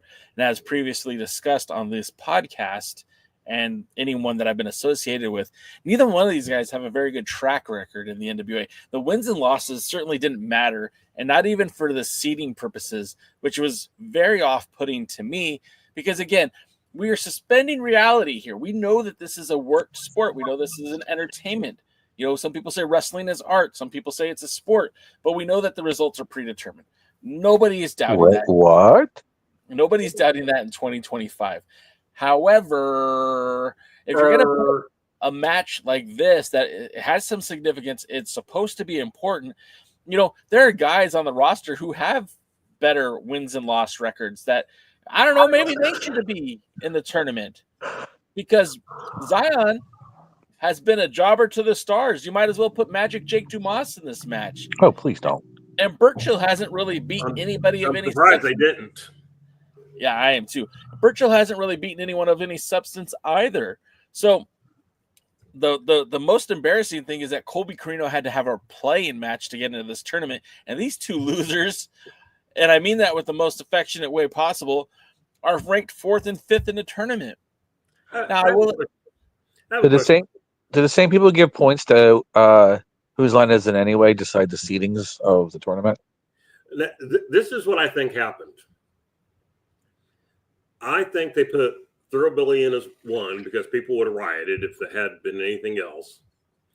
And then I think they randomly drew names out of a hat for all the other seedings. Now, I don't know who was originally supposed to be 7. Since Frank just kind of came in out of nowhere for 7. I think it always was going to be Frank. But, well, you know what I mean. Yeah. But the thing was, they didn't know until Max was 2 and somebody wanted to face Max. So they basically admitted that the seeds meant nothing because they put Frank in there so that he could be the person to wrestle Max. So, and Max was 2, which I think just says everything you need to know. And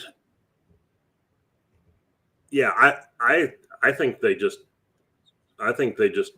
randomly pulled names out of a hat to fill out the thing. So what do you think of the match, though? So the match itself wasn't all that bad, right? Like, it wasn't bad. I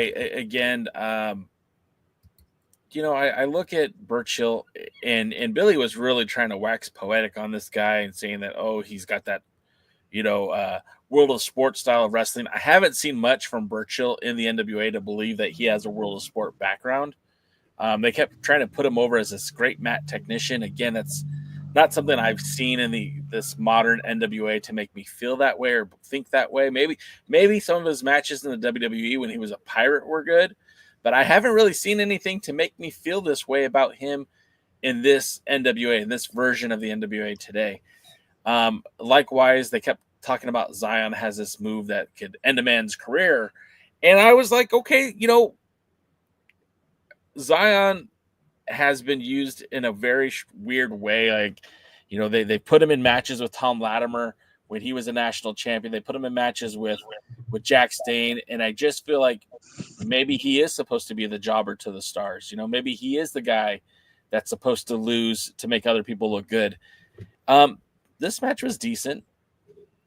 It wasn't bad. There was a point where I thought Zyon was going to get the win because he had that that submission hold on Burchill. And one of the coolest things I've seen Burchill do is get to the ropes and use his feet to lock up on the ropes to get the referee to break the hold. But by and large, again, this tournament that bears the name Jack Stane on it, I was hoping for so much more. So in a vacuum, was this match bad? No. But is this what I was expecting when I have a tournament to crown the next number 1 contender to the world's heavyweight title? I hoped for more than this. Well, the interesting thing was I actually graded this match a C+. And part of it was because I think it's the best Zion's look since he's been in the NWA. I will agree with you on that. I do agree with that. I don't know a lot about Burchill.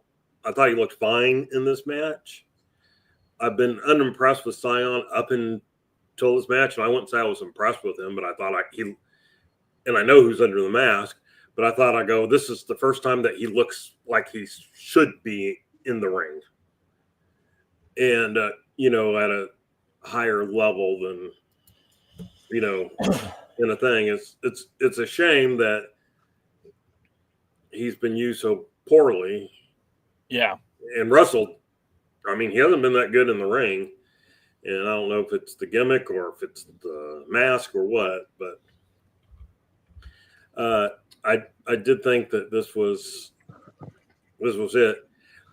This is when I decided to give Billy an F minus on commentary. Let's hear it.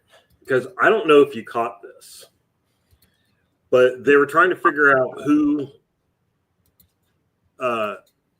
the winner was going to wrestle. And I think it's Kerry Morton, but I'm not 100% sure.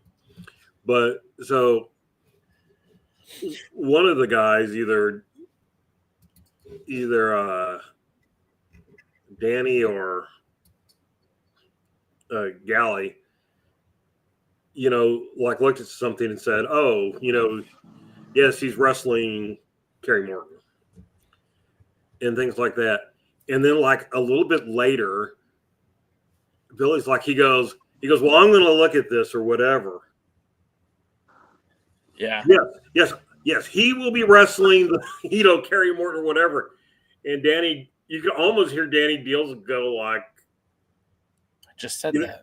Yeah. Well, like the pause in his voice of like, we haven't even talked about that for like the last minute and a half when we said who was going to be doing it. What? Why are you bringing this up? And it was so weird and so out of place that it's almost like, did he do that on purpose? I mean, I feel like it was on purpose. And it's like, and it doesn't matter because it was just ridiculous and stupid. And every reason why Billy, who not only shouldn't book the NWA, shouldn't be on commentary where he criticizes his own booking. And, he may have made a comment somewhere in there also about whether Zyon and Burchill were suitable for the tournament. I don't remember. I just remember being left stunned by when he said that. Just like, oh my gosh. Oh my gosh. Oh my God.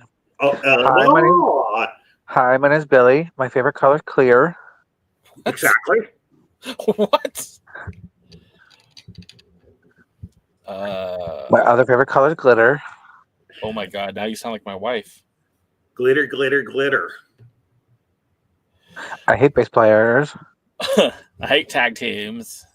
I hate tag teams. And I hate bass players that are in tag teams. So anyway, yeah, the match, again, in isolation, not a bad TV match.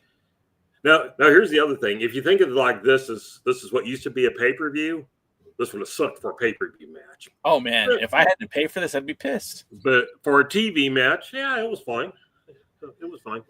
So then we did the Southern Six skit segment. Oh. Why does everybody have to add extra letters and consonants to things? We got the POWERRR, Southern Six. It's like Cobra Commander there, DK. No, Southern Six skit.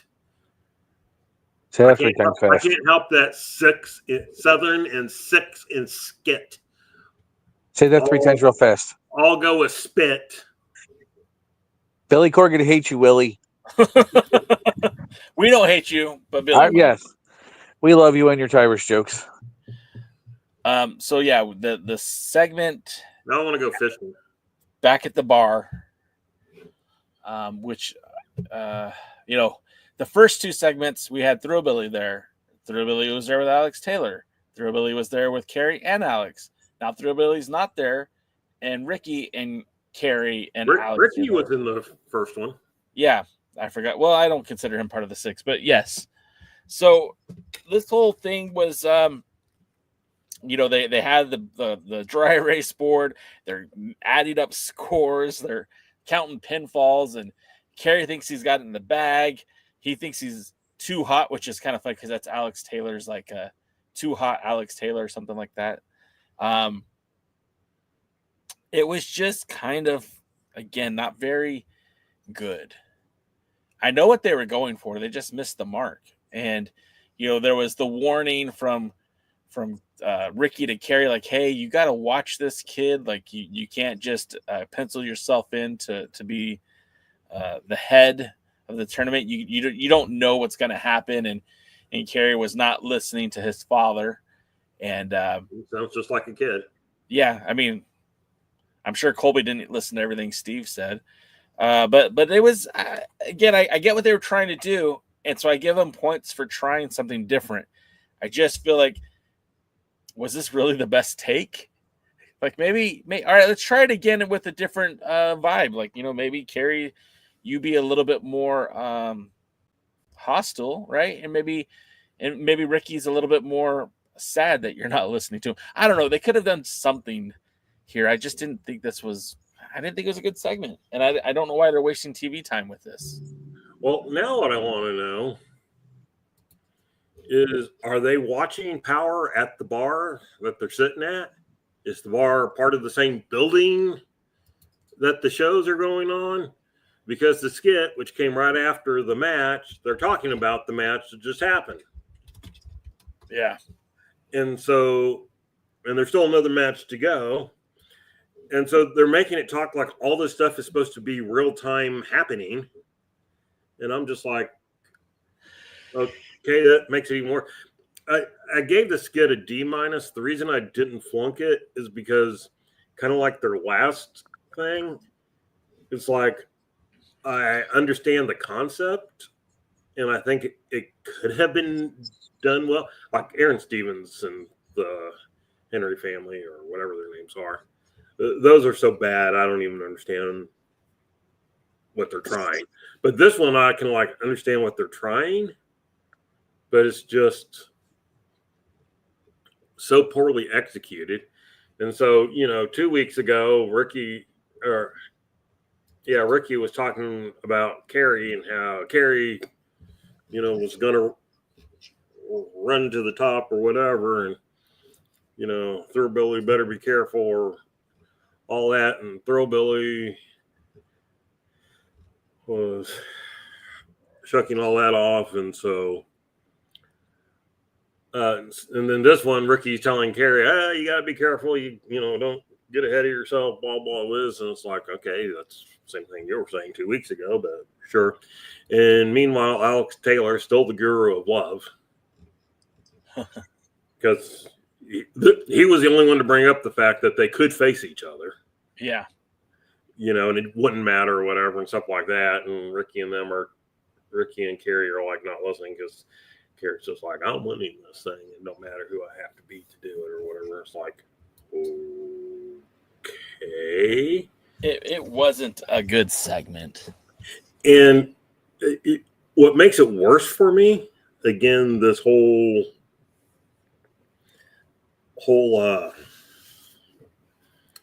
being off on TV time, stuff like that. We already know who the finalists are. We already know what happens. And, look, for the most part, I say you have 24 hours when it comes to spoilers. And I won't spoil it for you for 24 hours, but after that, stay off the internet if you don't want to know. Yeah. But I won't get real into it. But I will say that neither Kerry nor Thrillbilly are in the final. So all this for nada. So all this drama about the friction between those two, which is what they seem to be building towards, doesn't matter because they don't make it. Yeah. And in fact, they don't even face each other in the tournament anywhere in the tournament. Well, there you go. That takes us to the main event. We have a match that, I was just curious about this and I should have looked it up. But we get Daisy Kill and Talos versus Kratos and Odinson. Now, I just looked it up. And as a tag team, the Immortalz have taken on Talos and Daisy Kills a couple times. The Immortalz defeated Daisy and Talos when they were tag champions by countout and later would win the titles. They would defend the titles in a double DQ. They would just trying to see the rest of them. They faced off at the quarterfinals of the Crockett Cup where the Immortalz would get the edge. And then again, this was at Solwyn 2, these teams faced off for a number one contendership for the world tag titles, which Daisy and Talos won. This match had no real significance in that there was no grand prize between the two. It's just a continuation of the storyline that these teams have had. They obviously don't like each other. And I feel like this is a point for both teams. Like they're kind of at a fork in the road, if you will. Daisy and Talos were the two-time U.S. Tag Team Champions. They had a fairly decent run as a tag team. They're not going to beat Murnox. They're not going to, they just lost to them recently, and it doesn't look like they're going to get another opportunity to face them anytime soon. What do you do with these guys? Billy, break them up. Finally get a chance to break somebody up right. Likewise, you look at the Immortalz, and they have not been able to win the tag titles. It seemed like their storyline with Blunt Force Trauma has kind of dried up, and they've done Daisy Kill and Talos so many times that it's kind of redundant now at this point. Maybe it's time to break up both sets of tag teams, because I just don't see like I would have rather had each one of these guys in this tournament to crown a number one contender for the world title than any one of these guys teaming together to get, a better seeding against, at the Crockett Cup or something. I don't know. It was not a bad match. I'm not saying that these guys can't wrestle and have good matches. I just don't know what story we're trying to tell at this point. We've seen it. We've seen it like at least 6 times. I just gave it out. It's time to do something different. And I don't know. I like the team of Immortalz, Kratos, and Odinson, but if you're not going to pull the trigger and put the tag titles on them, they're always going to be second fiddle to Murnoch's, and then maybe it's time to let them go and try their hands at some individual gold, because I just don't feel like there's a lot to do with them. Again, this was a pretty good match. I think Daisy Kill is right now one of my favorites on the roster, which is crazy for me to say, because when he debuted, he was one of my least favorite people on the roster, and now I kind of want to see him get some better opportunities. Talos, I think it looks good in the ring. He definitely has a size advantage. I wouldn't say he's the most gifted athlete on the roster, but he certainly brings something unique to the table. Kratos and Odinson, I think, are both great. This match shouldn't have been bad by any stretch of the imagination, and it was okay. Again, there was nothing to write home about, and it was just okay. I'm curious as to how you graded it. The Immortalz went over Daisy and Talos. But how would you score it, DK? What did you see about this match? I graded a B, which is a little bit generous. This wasn't their best match. No. Between them. It was certainly the best match on the show. And we got to see some stuff. They seem to be heading towards a Daisy Kill, Talos split up. And boy, were they singing the praises of Talos, which I'm not his biggest fan. I don't think he's okay, but I don't think he's... Yeah, Harry, what the crap is his name? Harryhausen? I can't think of his name. The guy, the claymation guy. He's rolling over in his grave. I completely screwed that up. That was supposed to be a funny joke that only I would have found funny, but I screwed it up. Oh. Not Danhausen, that's all I know.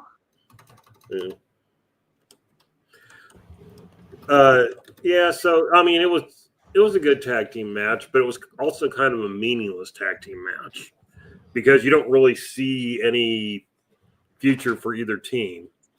And again, you can split up tag teams without splitting up the tag team in a way that causes them to feud or whatever. Sometimes you just, they just move on to other things. And it doesn't have to be a drawn out thing where they're feuding with each other. It's just like, hey, I got an opportunity to wrestle Mims for the national title. What do you think? Go get it, brother. Something simple. They don't even have to say anything. I mean, just, kind of come in.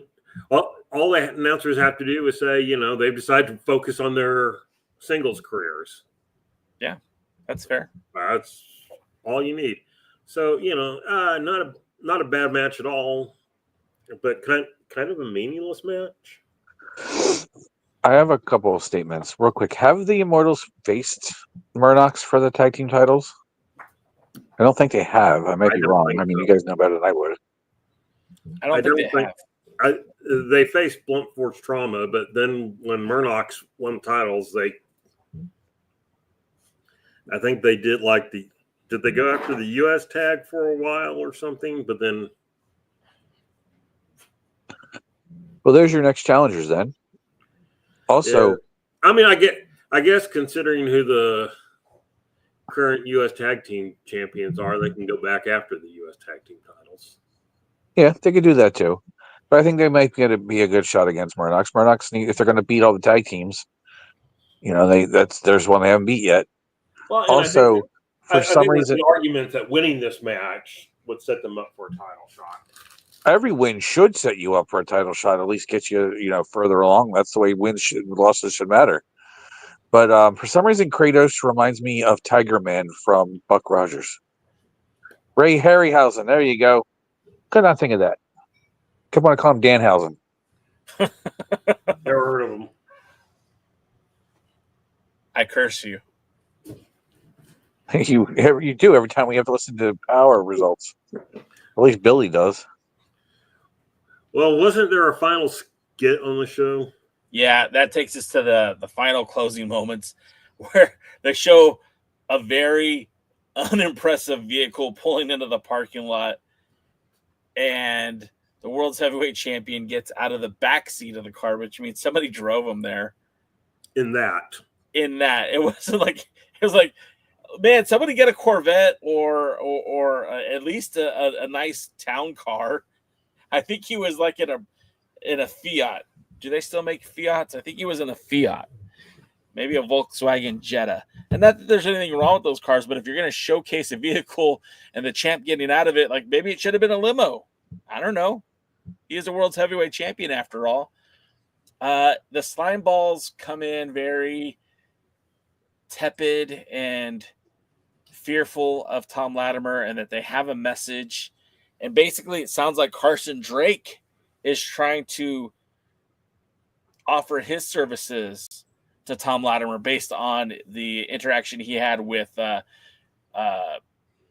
Aaron Stevens the week before. It seems like maybe he wants to put the screws to Aaron Stevens. And so this whole segment was just about these guys. They want to help the champ. And they're just doing it for their boss. They're not there to hurt him. They're not there to mess with them. They're just doing what their boss tells them to do. And in the end, initially you hear Latimer saying that he'd be interested in their assistance, but then afterwards has second thoughts when they're celebrating a little inconspicuously in front of the champ. So again, what did this segment give us? A waste of 5 to 10 minutes that I'll never get back. It didn't do anything for the show. I don't know that it even progressed the storyline all that much. This definitely would have gotten an F segment for me. I just didn't think this was necessary. And DK, what did you think? Yeah, I gave it an F. Probably could have gone lower, except for by this point I didn't even care enough. It's like, okay, this is just bad. Right. It's funny. Overall I gave the show an F. And a few weeks back when they did the first week with the first skits, I rated that show B because I thought I didn't know how to respond to the skits. They just left me empty. Yeah. Last week I thought the show was terrible, both inside the ring and the skits. And this week I thought it was okay in the inside the ring, but horrible with the skits. But it's like everything in the skits just outshone everything. Like they didn't leave me feeling empty anymore. They just left me feeling incredibly stupid for sitting through and watching the show. So it was like, okay, this is an F show because I shouldn't feel this horrible for having watched it. And I don't know. I think, people say, he goes, well, I'll give him credit for trying something new. That was me. I said that. Okay. So it's like, I understood that concept, but I can't give him credit for trying something new because the new was so bad and they should have known it was so bad. And the thing is, they taped these things, they watched these things after they taped it, and they still decided to air them. I think I would have looked at this and said, all right, come back to the studio. We're going to do some backstage promos. Yeah. And I kind of agree with you on that. Like I didn't love these segments, and I'm the one that says, hey, you know what? They're trying something different, and I stand by that. But some of this stuff, I think, given the opportunity, Mae Valentine holding the microphone and allowing somebody to speak their mind carries a lot of weight, and sometimes that's a story that needs to be told, as opposed to a car pulling out with the slime balls chasing after the person who was in the car so that he could offer their services to him. By and large, I thought that, again, this show could have been better. They could have done some things differently. They didn't. Shame on them, shame on us. But at the end of the day, this is what it's going to be for at least this season of Power, or at least this version of Power that we're getting right now. So I don't know what to do with that information. I don't know what else to tell you. It is what it is. Sucks. Yeah. Now, was there anything, outside of the TV tapings, there wasn't anything between this and the show they just had, Hard Times, was there? No, they did so this was filmed in January. This show happened in January, and then they also did TV tapings in Tampa 2 nights back to back in Tampa in February. So theoretically, they could either put all those matches from February and put them in the can somewhere, maybe release them as YouTube exclusives, or just filter them out slowly but surely. Or there's 2 weeks of programming before we get to Hard Times. 2 months of programming before we get to Hard Times. Based on the results I saw for Hard Times, it looks like it'll be another 5-episode show. So if they do 5 episodes starting in April, that'll take them almost into May when the Crockett Cup is. Yeah. So, they could have a couple of shows with TV taping episodes, but yeah, I don't know. This is one of those. They need to do something to catch up. We certainly don't need 3 months, 2 months, or even a month behind. Maybe we'll be lucky and somebody will accidentally erase the tapes. We can hope. Delete the footage. Yeah, crash the server they're currently stored on. Yes, please. Hard drive failure. Yeah. Go global force on it. And no backup tapes, please. Do you think? Serious question, Jay. Yeah. He does think. Yes, there's the answer. Serious question, Jay. Do you think they learned their lesson with this, and they won't do this for things from the Hard Times? No. Show, or do you think we'll see this for Hard Times as well? You'll see this for Hard Times as well. You'll see this, the way they filmed this, probably until we get to the Crockett Cup.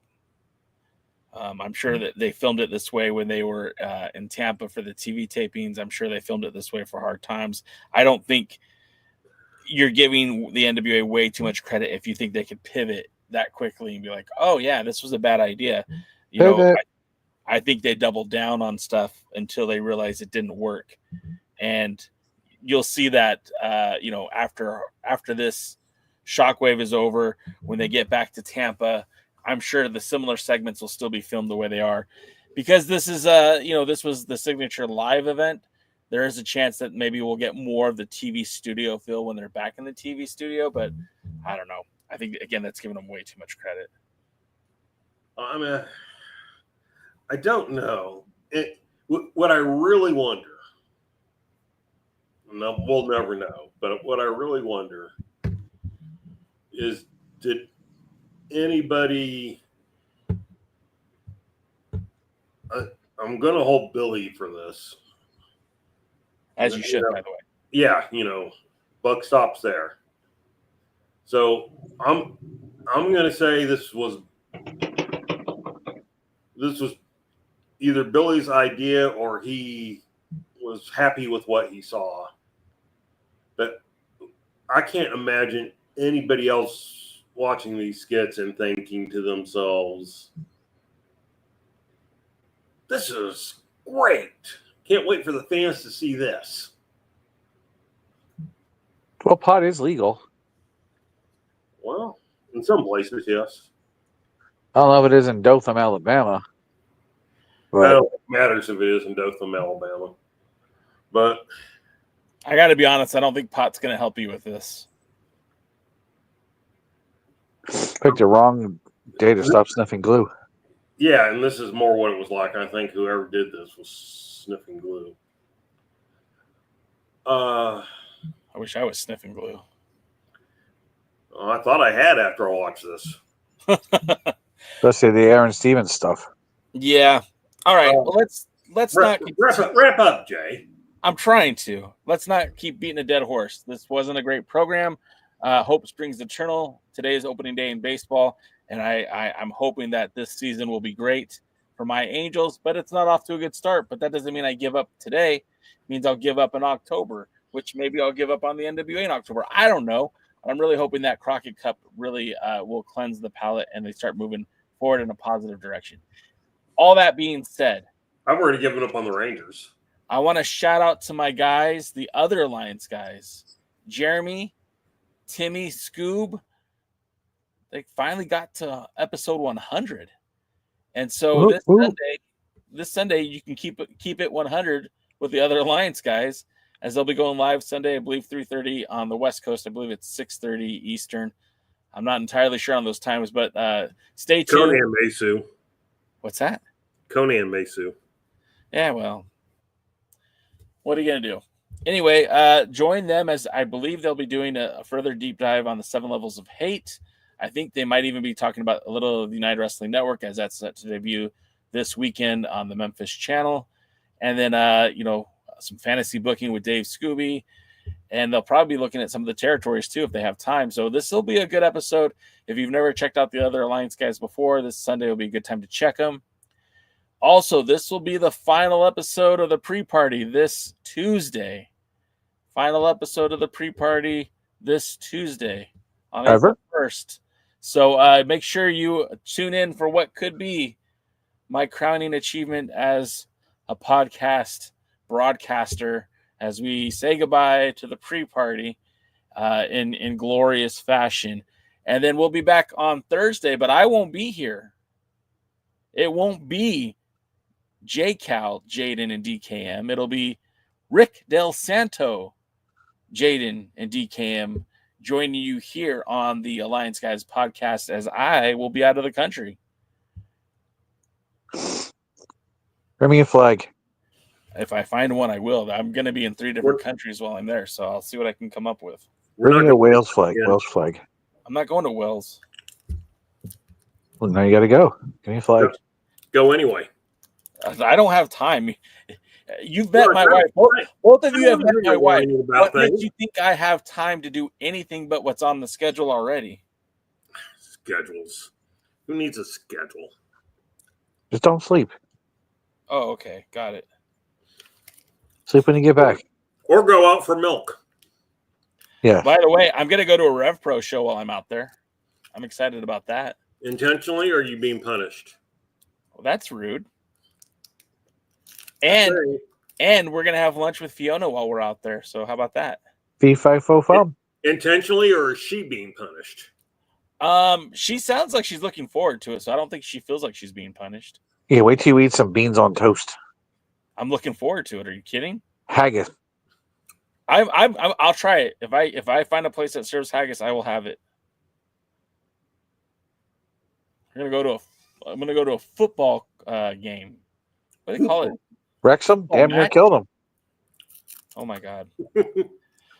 Jaden, we're gonna call it a night, but not without hearing from the updates with Dangerous Adrenaline Wrestling Gladiators. The floor is yours, my friend.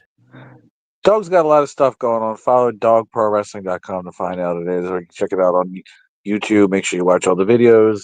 There's some stuff posted recently about the upcoming event at Rowan University to hype that up. And then those matches will be on there. And also a lot of friendly people, including Jay from this podcast and the other Alliance guys and many other people, have told us to listen to or to watch everything on YouTube. And there's little vignettes are going to be part of a beginning now of Dog's matches, I think. I don't know. The production guy. I'm not in the production meetings anymore. But just Dog ProWrestling.com. Add us on Instagram. Add us on Facebook. Add us on X. Add us on Blueski. Add us on Threads. Add us on Reddit. I don't know any of the links because technology sucks, and honestly, I don't want to talk to anybody, so I don't have anything. But add us all, and like us, and comment, and subscribe. And you know what? Share some matches because there's some good ones on there. And DK, stop commenting about Valerie and Mimi's butts. Okay, that's it. I don't know what you're talking about. All right. Well, I think that's going to do it for us. Again, guys, thank you so much for hanging out. Thursdays are always a joy to talk NWA, talk wrestling with you guys. And stay tuned as there will be more coming your way from the Alliance guys. And don't forget to buy the shirt. Buy the shirt. Buy a shirt. Until next time, we'll see you guys at the matches. Thanks for joining the stream. This has been a presentation of Alliance-Wrestling.com. We genuinely appreciate your support. Would you consider subscribing so you'll never miss a future episode? I'd also like to remind you we do a live stream every Tuesday at 5 p.m. before NWA Power. You can find us on social media at The Alliance Blog. And until next time, we are The Alliance.